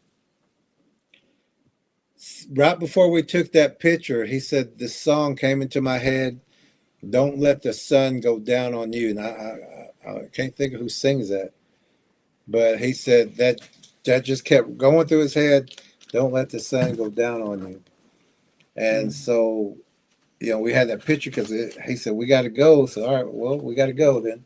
And they took us, there were structures, big blinds, some of the biggest we've seen in that area. Now, this one was the very first one that I had ever seen in a hunting area where we used to hunt all the time. We used to take one bullet, or if we wanted 2 deer, we would take 2 bullets. That plentiful. But when we was coming out, we went out.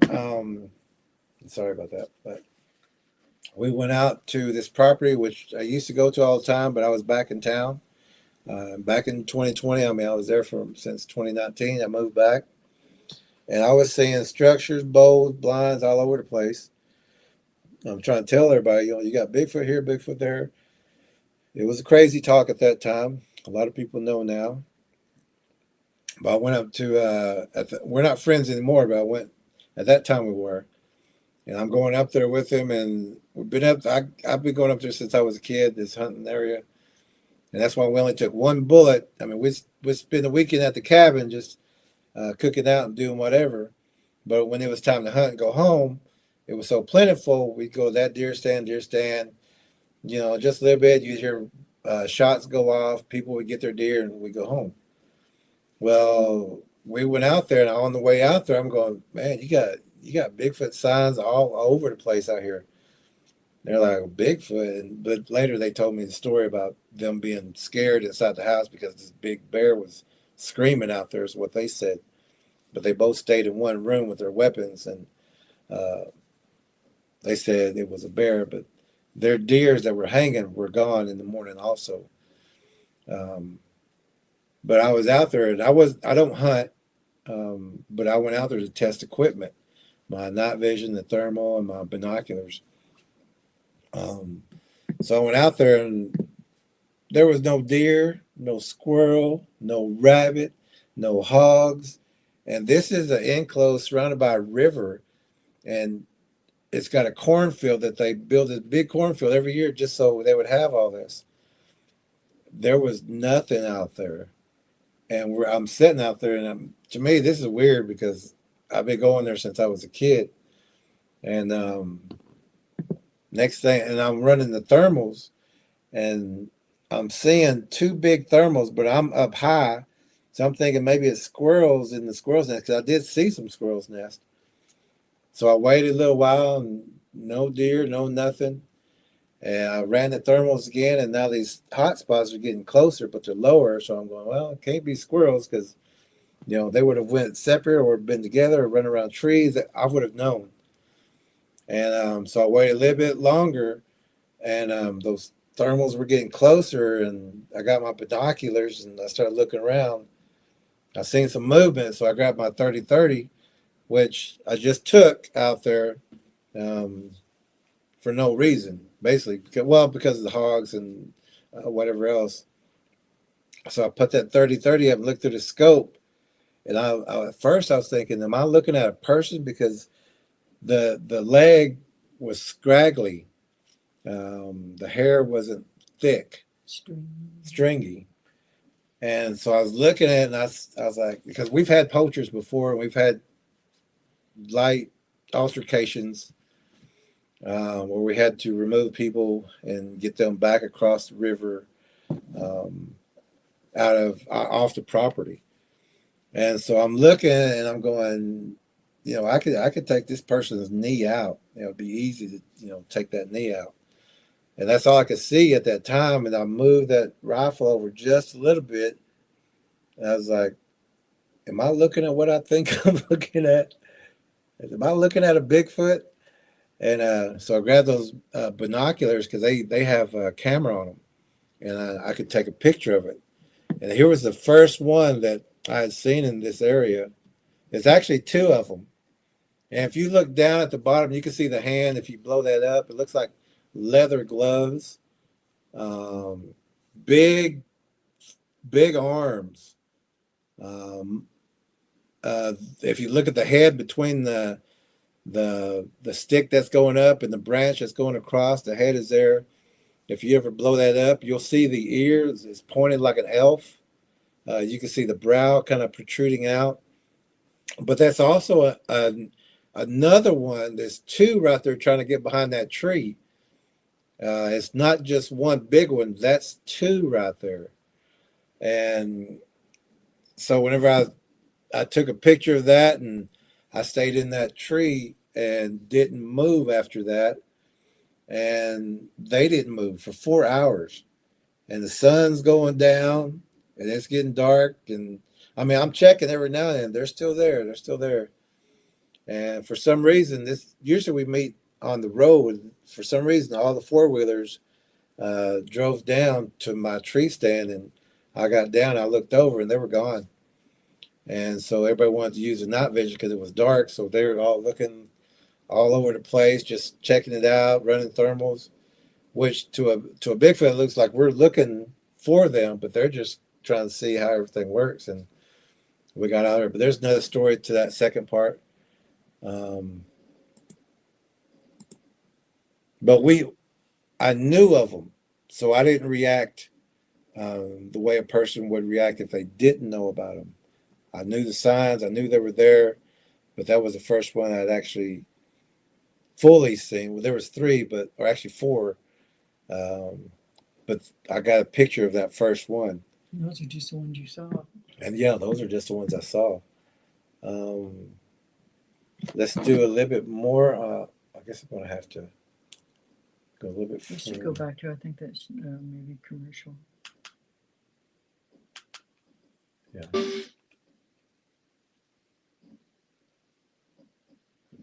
So we're getting past that commercial. Here's actually another one. You had logged in on. There it goes. Oh, there we go. This is actually another one that's in the tree, almost pure dark. It's got a.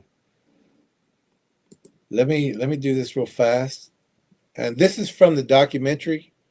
This was just a clip, but this is a Bigfoot in a tree where the 11 horses have died, have been necks broken, concussions, gutted, and the homeowner, we told him, showed him the track, showed him, gave him the videos, and still doesn't believe, but now he's down Still to makes one. excuses, Makes excuses. even though we found out everything we need to know. Big caves, everything that weren't there before. But we're going to show you this Bigfoot that's in the tree while it's moving, so you'll be able to say that you've seen video of a Bigfoot. The stench of a wet dog, rotting flesh, blood, mixed with the stink of a tarantula, or rotting snakes, or no scent. The Bigfoot being observed here is herding deer to us. Through observation of humans, the Bigfoot can separate hikers from hunters, weapons or no weapons, a hunter or a hunter of Bigfoots. Trackers observe based on to tree line first. We use the shadows. We go tree to tree or bush to bush, blending into our environment. The shadows are very important to read. It is called shadow language. Distinguishing shadow upon shadow. If your visual or sense of smell do not pick up the predators, your body is made of feelings and sensors to protect you spiritually and physically. Your feelings and senses will tell you where the predator is located. If the predator is behind you, you will feel the hair on the back of the neck. If the predator is on the right or left, goose pimples, shivers, or wind will be on that same side. To locate the predator, turn towards the place of the first feeling. This is the first alert for warriors that war is here. Being the lead tracker for. So that was one of the Bigfoot. There was actually more in that tree area, but you have to know what you're looking for. That was the only one that started moving quite a bit until it noticed that we were still sitting there, because we sat there for about 2.5 hours, didn't move. We held our position until they started moving. Then we videotaped them, and when it was chomping its mouth, and when it turned and looked and saying we were still there, it froze again. But he's got 11 horses missing, all the deer, he said, oh, maybe the deer and the hogs migrated, but they were there they're always there. But for, his horses are passed away, and no hogs, no. The tunnel one? Is that on him? Yeah, I think so. Lead tracker wants y'all to see this also. This is the same property. When we're talking about the caves and the tunnels, these are the embankment blinds that they will dig in.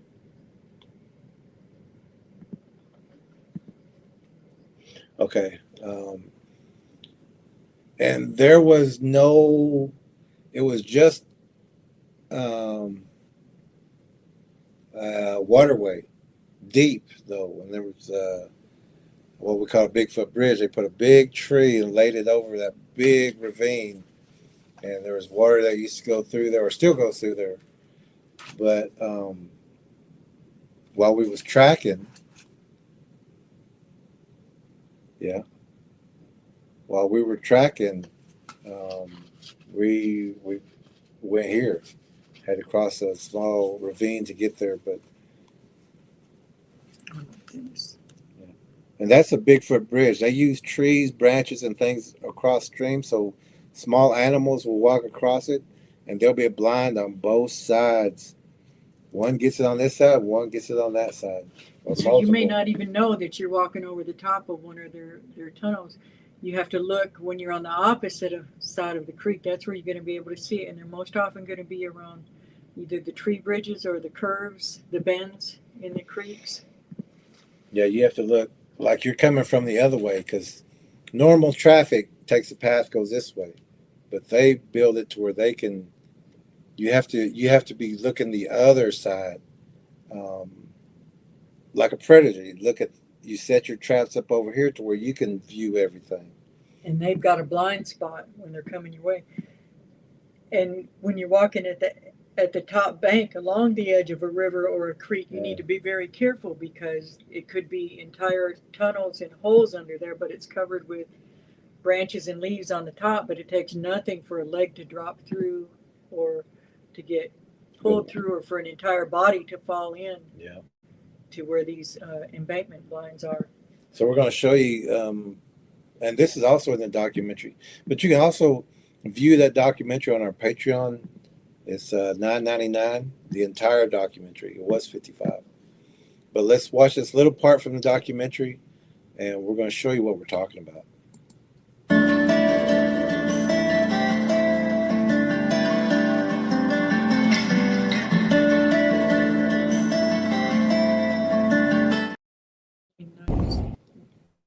Hold on. I don't think we got that clip. Oh, something happened. I thought I had it, but that's actually your. Oh, that was something different. Yeah. Okay, well, we described it enough. And oh, no, here it is. Here it is. Okay, one more second. Here we go. Are brute strength, strangling, breaking necks, biting, crushing, and decapitation, as well as drowning and suffocation. Razor-sharp claws or teeth to rip prey apart. Tracker E takes the lead tracker position. As Tracker E observes the ambush place, I stand guard, awaiting Tracker E's report. I found tracks and the ambush spot in the exact location under the bridge. I waited for my support, then observed for sound or movement. From the entrance, I could see the bridge, signs of struggle, and anything moving in the area. The cave was intentionally and strategically dug out and hidden. It was roughly L-shaped, approximately 12 feet deep on the stem end, and approximately 5 to 6 feet wide from top to bottom and side to side. I entered the cave and could almost stand upright. I'm 5'8" tall. I could see the shafts of light above shining through the holes I mentioned earlier. They lit up the longer section to the right or north so that I could see the sloping ceiling of the section being dug out in the back. The entire area looked well used with little debris. Looking upward, I could see reinforcing wood intertwined. My feelings informed me it was time to back out. My support was at low ready, so I exited. The way I had entered was too steep and covered in mud and not returnable, so I made my way down to the creek bed through a narrow runoff channel that was rib-high on the sides and full of roots, debris, sharp sticks, and snags from the knees down. We made our way back to base and also cast a set of juvenile Bigfoot tracks.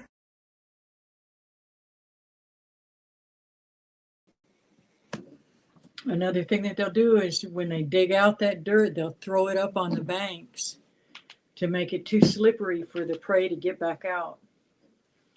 Trap after trap. Mm-hmm. And we're talked about the decapitation, where he was talking about that.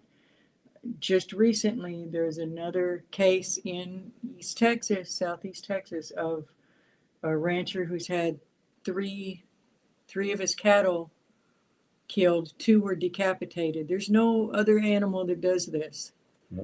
That just rips the heads off of, what do you say, 1,600 pounds? 1,600 pounds. And they went back the next day for the body kind of thing, and those were gone too, but they weren't drug off. They were carried Picked off. up and carried. There's the mountain lion didn't do that. Let's check this out.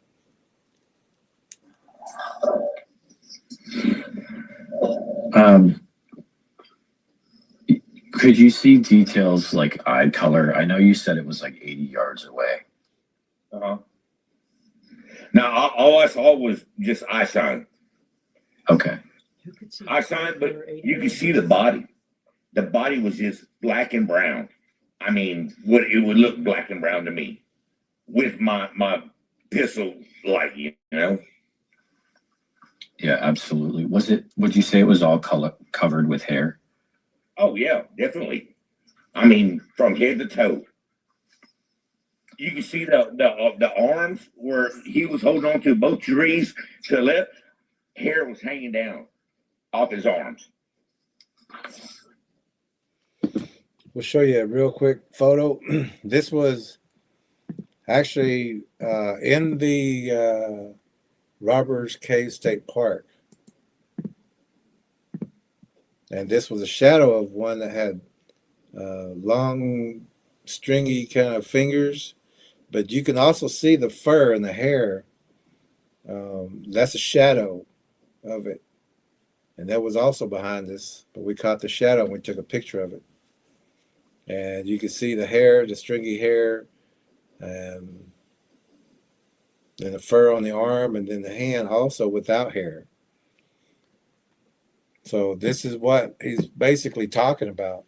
Sometimes the hand and the long hair over the fingertips and the claws has even been described as like The Grinch. the Grinch. You know how is that they got the fur that or a spider. Really? Yeah, yeah. And they do have fangs. So that's what he's describing. He's saying it was hanging down. He's seen the fur here, but they're also stringy. Yeah. yeah. How long was that hair, would you estimate? Oh, about 8 inches, maybe 10 inches. I don't know. It was long on the arm, you know. I mean, Okay.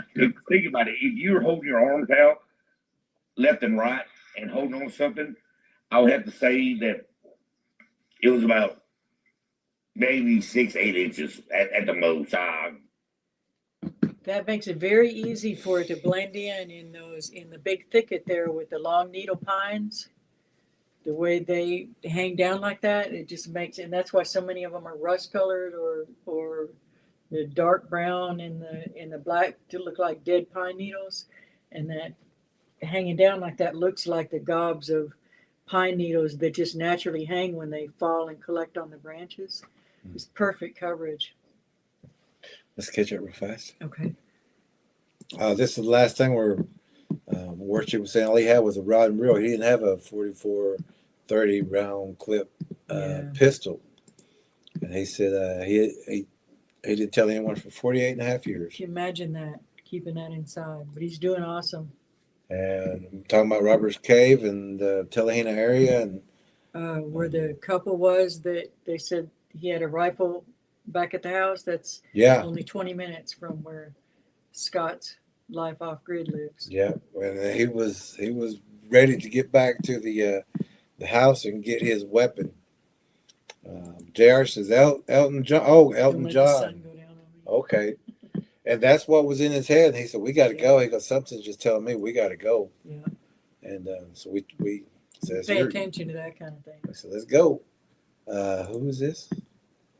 Armando. How you doing, Armando?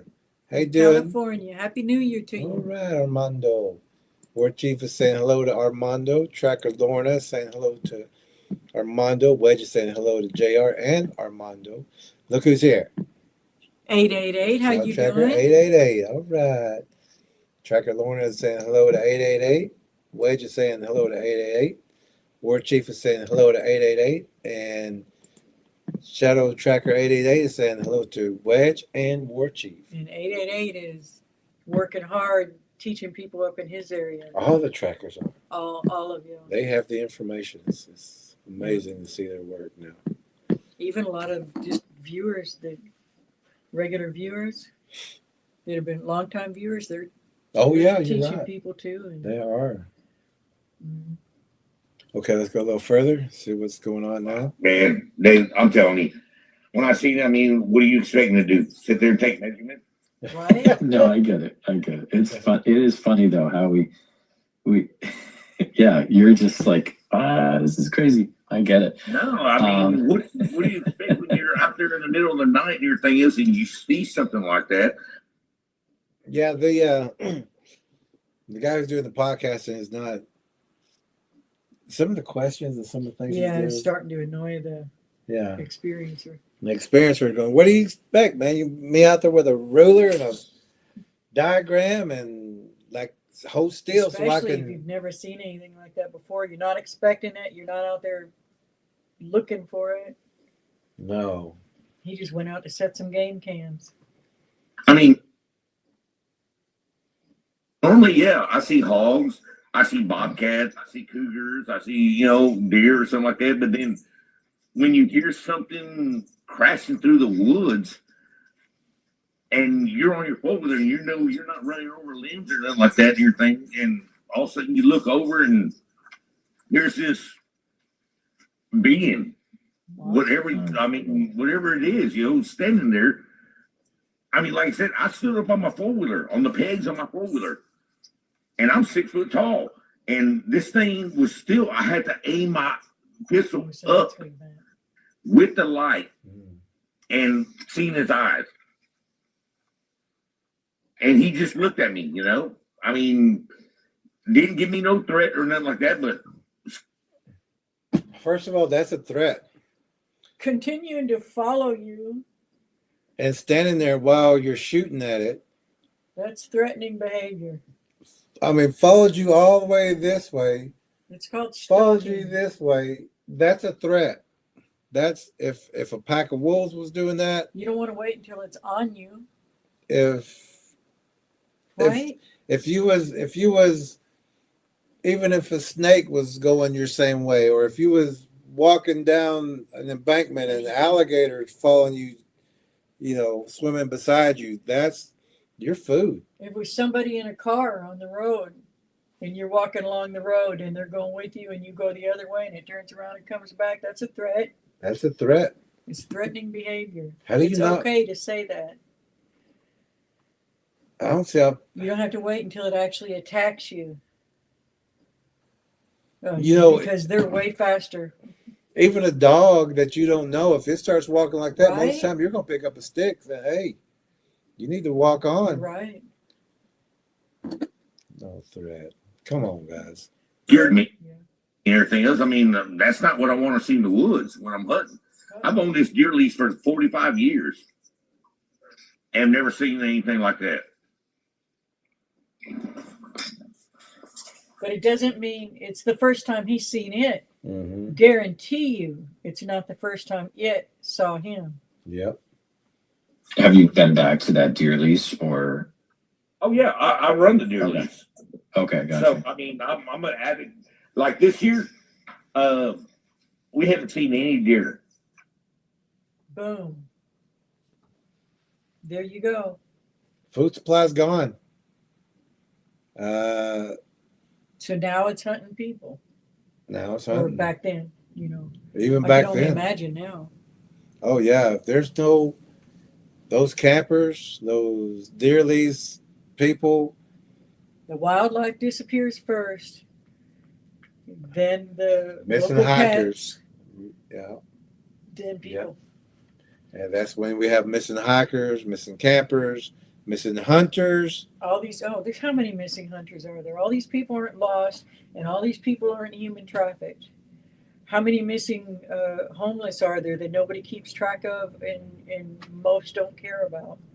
And how many missing hunters know their area? And they're not going to just keep walking in the wrong direction when you And know the way fishermen. home. You've fished there, you've hunted there, you ran through the woods there, you know your area, but all of a sudden you show up missing. Even people that they say they just drowned or they just disappeared in the water. They don't know what happened. There's missing people right now. One of our trackers is keeping up with. Yeah. And there's been missing people there before, and the authorities have given up. And now there's more missing people. They've given up. There's more missing people, and they keep giving up. So where are they going? Even in that area, not far in the Sam Houston area, which runs up to the Big Thicket area in the Sam Houston State Forest, there's War Chief can put it in there, 50-something missing people, and some of those decapitated, but it's all hush, Not in the hush. newspaper. You got to know who to talk to. At all. My hunters, I own 1,300 acres. And the deer they've been killing are small deer. Usually we have big deer. And most of the years, we have a pair of cougars panthers, whatever they want to call them down here in Texas, come through every 5 years. And when they're around, we don't see them. But that year, when I seen that, we didn't see nothing. I mean, we didn't see a squirrel. We didn't see a bird. We didn't see nothing. And then all of a sudden this year, I'm like, okay, this happened that many years ago. And I'm thinking, is he back around? PFR. Oh. Oh, so he must have, it's the same way again. Yeah. Nothing's around. Nothing's around this So year. it's making him remember, and that's why he's talking about it. Mm-hmm. Not a deer, not a squirrel, not a bird. Birds. They might leave one or two, you know, but a lot of times also what you're hearing out there, and once they disappear, you're hearing mimics of different animals. And we have that around here. They're small birds, mostly, but you know, crows and ravens help these things hunt. If they eat, the predator birds eat. But like we say, this is deer capital of the world. And if you run the tags, deer tags, you're going to see not many, if any, turn into deer this year. Everything is gone, and people just don't understand. When that food's gone, your pets are next. Used to be tons of hogs. Yeah. And after your pets, people. Those are hunters, those are campers, picnickers. Even snakes start disappearing. Yeah, all the snakes. We used to, since I was a kid, the rule was once you walked out that door, watch for snakes. I actually had another person who was visiting, and I kept saying it, you know, watch for snakes. And finally, they got to the point. They said, okay, I got it. Watch for snakes. I said, okay, fine. You know. I'm trying to tell you. And so we went fishing with a cousin, and his boy and girl at that time said, we want to go over to the landing and play. He turned around, he goes, all right. He goes, but watch for snakes. And I turned around and looked at that other person. I just started laughing. I said, hey, that's what we say here. It's a protein tube to a Bigfoot. But now there's no snakes. We seen one, and that was like a king snake or something, or whatever it was. But there used to be, you had to watch where you walked. But now, They actually tried to get in the house. yeah, it was like, I want to hang out with y'all. Got the whole forest. It wants to be up here. Deer, yeah. We've had 2 deer, like last year, maybe 6. Mm-hmm. And, you know, each year it declines more and more and more. We got one rabbit that we know of, and every night it comes inside the fence and hangs out with the light all night until daybreak, and then it'll start making its way back out. But I can guarantee it's out there right now. Every time I open up that window real fast, I see it hopping and taking off. But it knows there's a light here. It also knows that people protect this area. So, and we don't hunt, so it's safe here anyway. But we don't want food coming here. We don't want small predator following another predator and following another predator and then the bigger predators. But that's what they do. If a rabbit goes through, fox will go through. I mean, they'll follow that same path because it's following that scent. And a bigger predator follows a smaller predator. So we don't want them around here. So we try to shoot them off or shoot in the air. I'm not in the air, but around them, not to kill them, but just to get them to move from this area. And like the 2 don't. But a lot of people got to put 2 and 2 together. No animals, no food supply. What's next? And then when your pet's missing, what's next? You're going to see, and then you'll also see things like if you storing your animal feed outside, that's going to go missing. They can unscrew a lid off something, take it. You notice all of a sudden you're going through a whole lot more deer feed, horse feed, dog food. Pay attention. It's not just disappearing. Why are you having to buy 2 40-pound bags a month instead of 1 now? You know how much your dog eats. And especially your dogs and cats, they'll tell you too if you listen to them. If they're afraid, when they look outside the door, you know, instead of just running out, they stop at the door and look around first. Or if you go out there and they're next to the house, not running out through the woods. Or if you're cats are, hanging close, they like to go and try to catch anything. That scared and agitated? Do you go out and look at your fruit trees or your garden and you think, oh, this looks good, it's time to harvest? And the next day you go and most of it or all of it's gone? Yeah. If you're out there checking your apple trees right before harvest time, Happen, yeah. next day you're going to say, what happened to all the apples? Then you're going to be blaming neighbors. You're going to be thinking of every other excuse besides what's really doing it. Right.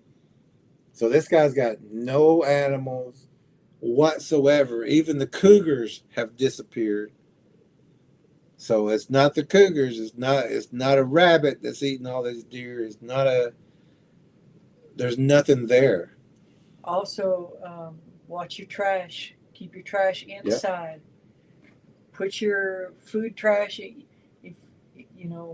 put it inside your empty bread bags or whatever. It's, empty cans, jars, coffee cans, and store it in the freezer until it's time to haul it off. Don't put scrap food out in the woods. Don't send your kid. And I used to do it.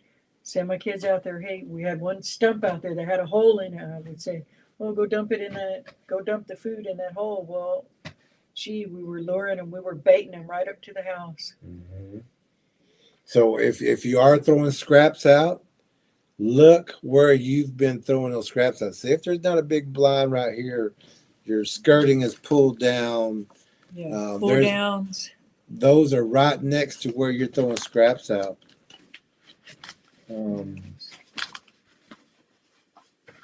Yeah, blinds. Look for, start paying attention to your trees to make sure of. You're going to see different branches woven in that don't even match the tree that's there. Get rid of your landscape trimmings. And remember, we didn't just make these today. We've had these for a long time. They're in the book also. Yeah. We know what's there. We know these things will sit out there and watch your house. They're very observant. Fat trees from a distance, and you might, if you pay attention to your wood line, they'll be recognize suddenly that tree. Wow, that looks fat on the bottom. Or why is it so dark out there in that area? Take a minute, go out there and look, and check and see. And if you start seeing a buildup of branches, or if you look closely, we've seen them with locking pins. They'll be woven through, and then one shoved in just like you would do if you were trying to hold some branches together. They've got the manual dexterity. They've got the opposable thumbs.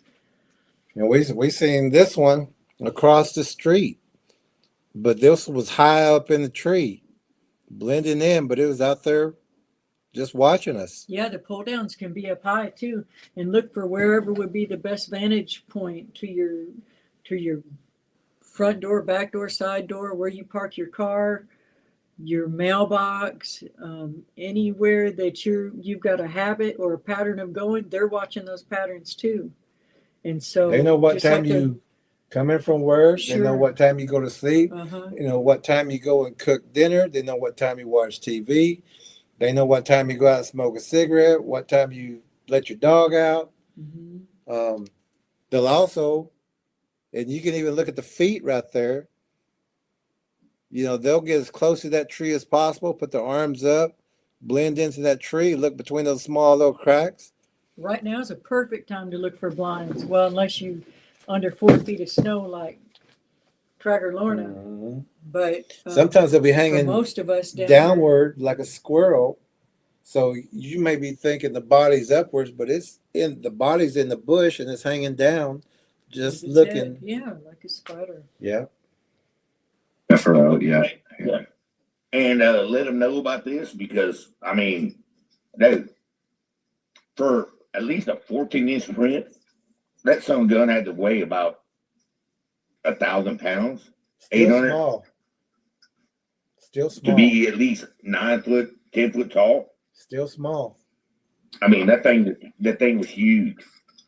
And there's thousands of and it is huge. When you think about it, that is huge that it's taller than this ceiling. But we're just saying you ain't seen nothing yet. Yeah, if a 10-footer grabs you, not grabs you, but makes you that anxious or have that much fear. And you don't want to see those big ones because these are still growing. And they eat that. everything. You don't want to see the little ones. You don't want them crawling on your house don't. or, they're the ones that train by getting up closest to people because they can blend in the best. And they wouldn't be that so-called threat if you seen the small one.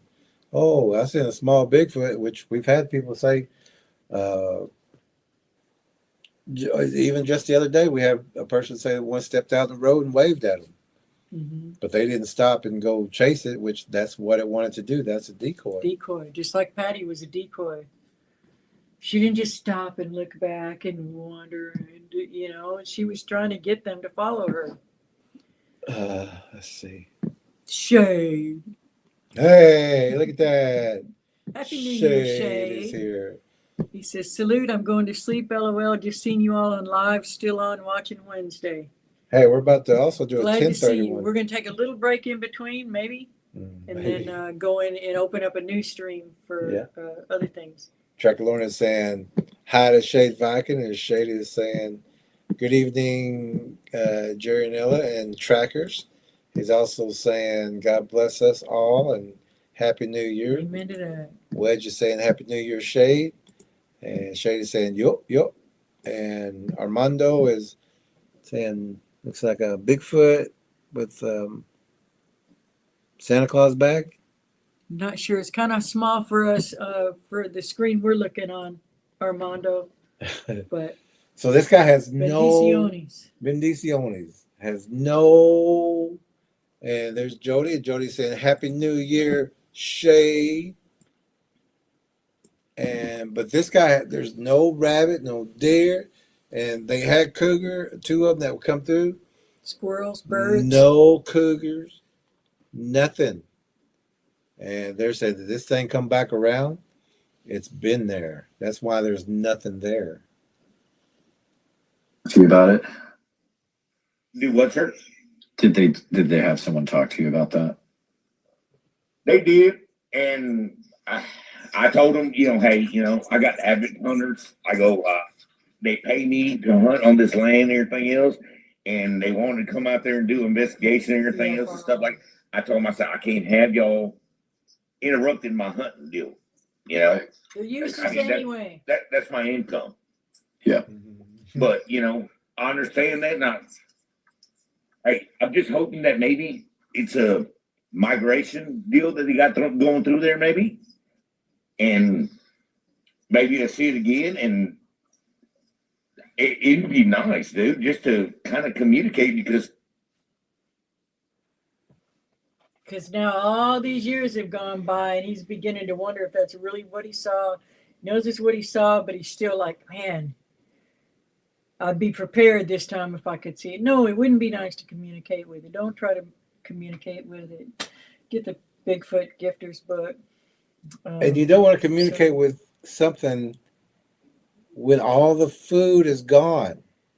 Right? Duh. Something that you felt compelled to shoot 30 rounds at. It would go. Do you remember? Yeah, come on. It's come on. like, let's talk. Yeah, it's kind of like a labor, and then it's over, and then you don't remember the amount of pain that you were in at the moment. So when you're looking back on it, it's kind of, maybe. But during the time, no. It'll come back to him And if he sees it. oh, again. it'll come back to him because this thing will be hungrier. Yeah.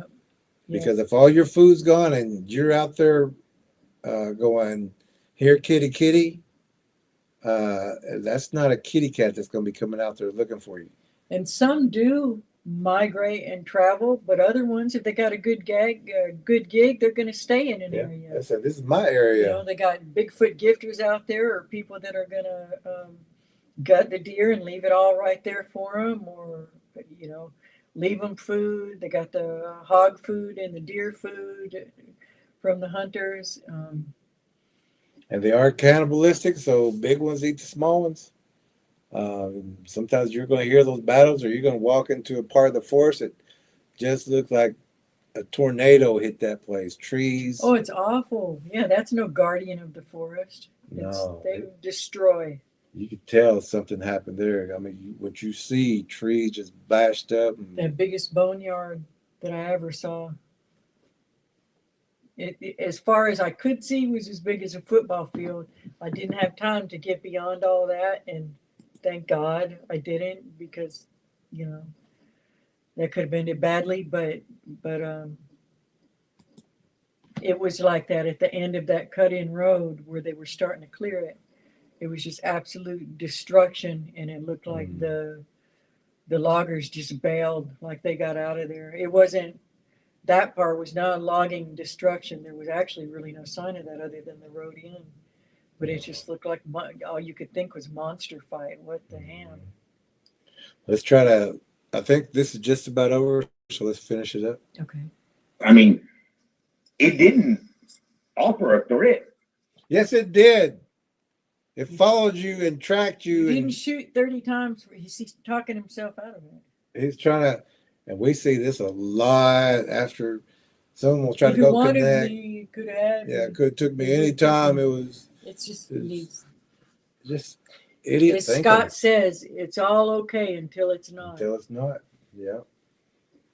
And This guy says it wouldn't offer a threat, but would he go back to the same spot and tell his wife to get on the game cam and go out there at dark? Or, I mean, get on the four-wheeler and go out there at dark and go put up the game cams by herself? and I guarantee What he would don't he do say? that. He don't do wouldn't let that. her, He don't do that. right? I guarantee he don't. Right, he gets him up in daylight He now. gets him up in daylight now. He don't go out there by himself. And he's probably carrying a whole lot more, too. Yeah. But it scared the shit out of me. And then now I think about it, everything else, I was like, man, why did I shoot at him? Because your body told you to.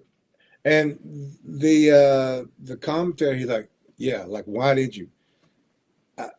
We can't I can't don't see know the why- man talking, but we can see the host. I don't know why people even call into him, because this guy's a Bigfoot lover. Because he's like, yeah, why did you? No, your body reacted. Your body knows fear, and it took him years before he even. Self-preservation. Yeah, Your spirit body takes care of your physical body, and your physical body's taking care of your spirit body. you don't react that way around a bear. You don't just open up on a bear. But if that bear started to track you, you might.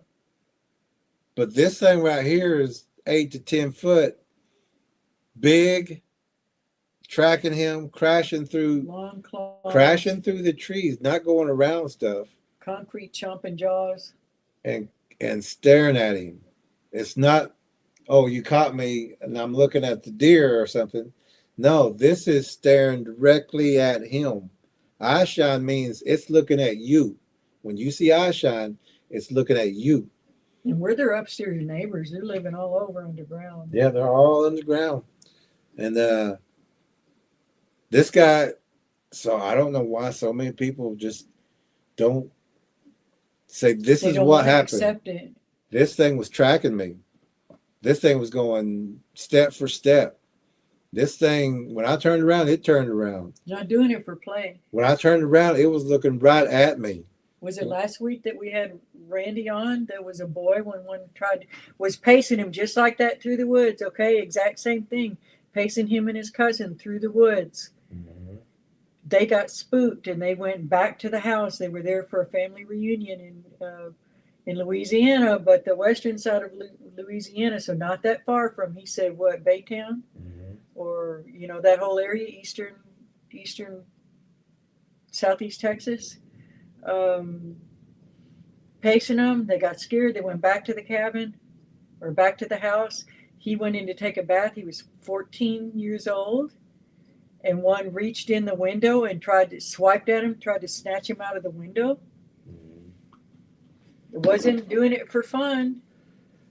I think we're going to have to close. Okay, let's say a couple more. And also, instead of 10:30, we're going to push it back to 11. Okay. Because we want to take a quick break, and we went over time of what we thought we was going to do. But let's see who's out here. Melissa. But Jody is saying, Happy New Year to Shade. War Chief is saying, yeah, hold up. You're just say hi to the Bigfoot. All he sees is bone-in ribeye steak. Right? That is, especially if there's all the food's going and you're up there going, hey, let's communicate. They're going, well, come on. Yeah. I ain't gonna. If you want to walk up to me, come on, because it's hungry. Melissa, how you doing? Melissa. She says, hello, hello, lead tracker and Jerry. Happy New Year, better late than never. We're glad you're here. We're going to take a short break, and then we're going to open up a new stream, a new live stream, and then come back on. So, come back for that too. And Wade is saying hello to you, Melissa. And Tracker Lauren is saying hello to you, Melissa. And Blind Holland with Holly is saying, great show. We'll be there for the next one. All right. No school tomorrow. No school tomorrow. So we're going to take a short break. We're going to change. It was supposed to be at 10:30. We're going to change it to 11 so we can take a real quick break, refill our drinks, get your chips, get your popcorn, get your Kool-Aid or whatever you drink, Something orange healthy. juice. Yeah, get How your about orange water? juice and get your fruits and vegetables and your sunflower seeds and get some honey. So you got plenty of energy. Coffee, maybe. So we'll go ahead and have the closing prayer, and we will. But we'll be back in just half an hour. Yeah. So we're going to change it to 11 o'clock instead of 10:30. So join us again because we're going to be talking about what happened through the year, share some stories, and hopefully you got some stories for us. It'll be kind of like an open mic kind of thing. Yeah, We're that would be nice. We're just going to have some fun. We'll talk about the last year. Yeah.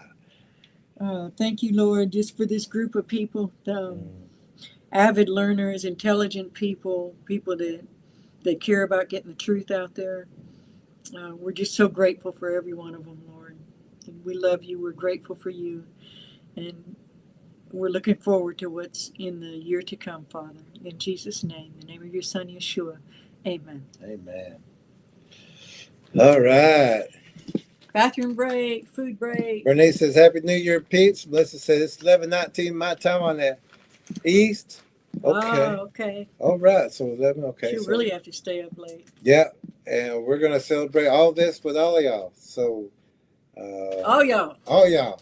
Tracker Lauren says, God bless everyone. Worship says, amen. Melissa says, amen. Kay says, amen. And Wade says, amen. We hope you're back also. Thunder Tracker K, we're going to send you the link just in case. And Jody, we hope to see you too. All of y'all. All of y'all. That's Lee Tracker E's word. So we're going to see y'all at 11 p.m. our time. And we'll see all of y'all in about 40 minutes. About 40 minutes. So we'll see y'all again very soon. Come back. Join us. We're going to have some fun.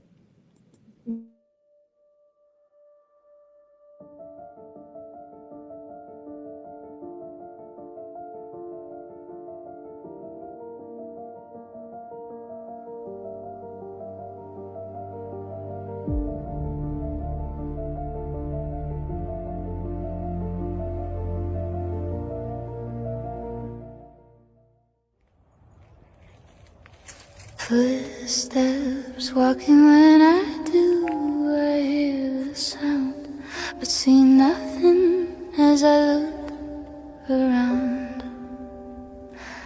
I see many eyes shining, following everywhere I go. Every time I look in the dark, they're looking at me. A foul smell in the air as people walk around without a care. Shadows in the corner of my eye, but when I turn to look, there is nothing there. A blur passes by, but what do I see? Only that who calls my name from the forest, the same as my father do. My hair stands up on the back of my neck. I feel sick and dizzy now. Disoriented, spinning around. A large wolf on 2 feet follows me, lurking and smirking from tree to tree, whistling for me to look as a clawed hand waves. My body tries to tremble, but I'm staying brave. Something sways back and forth, I look away. I remember my mother always told me, Bigfoots around town. I am to sound the alarm, but let others know predator Bigfoots are hunting, and I should go and let her know. My father knows what to do as he calls to other men too. Mothers find their children and let them know to stay close. Stay in the house and pull the shades down. Hold your breath and don't make a sound. On from the teaser before the predator Bigfoots are back and hungry for more. Man and woman form lines to clear the land. The brushes beat as townspeople walk from the street to the wood line, moving slow into the woods now, making no sound as a gifting tree is found. Food and children's items with sales and flowers too. Why would someone do this to our town? Putting us all in danger. The shoes of a stranger are seen. Someone has been feeding predator Bigfoots near our family's home. Trees bowed and pulled down, sharpened spikes placed in the ground as the forest goes quiet. Not a bird, cricket, or frog. The trees are still, the forest has a chill. Weapons now ready as all know, the sign that predator Bigfoots are around. Now it's a trap as he slaps on a tree. A whoop over there and a breath next to me. Now whoops everywhere behind every tree. A raven's call, but that's not all. Coyote sounds, how his broken branches are heard. A baby's cry, I hear a hoot, and an owl flies by a call for help. Then the sound of a scream, like a dream will come to the reality of now. Predator Bigfoots all around. They didn't make a sound till now. We all know, put the sight at his head to slow their charge. People run from fear as others stand clear, calm in their aim as the ground is now stained. The forest now quiet as only few walk away. Now we look for the one who gifted the predators our town.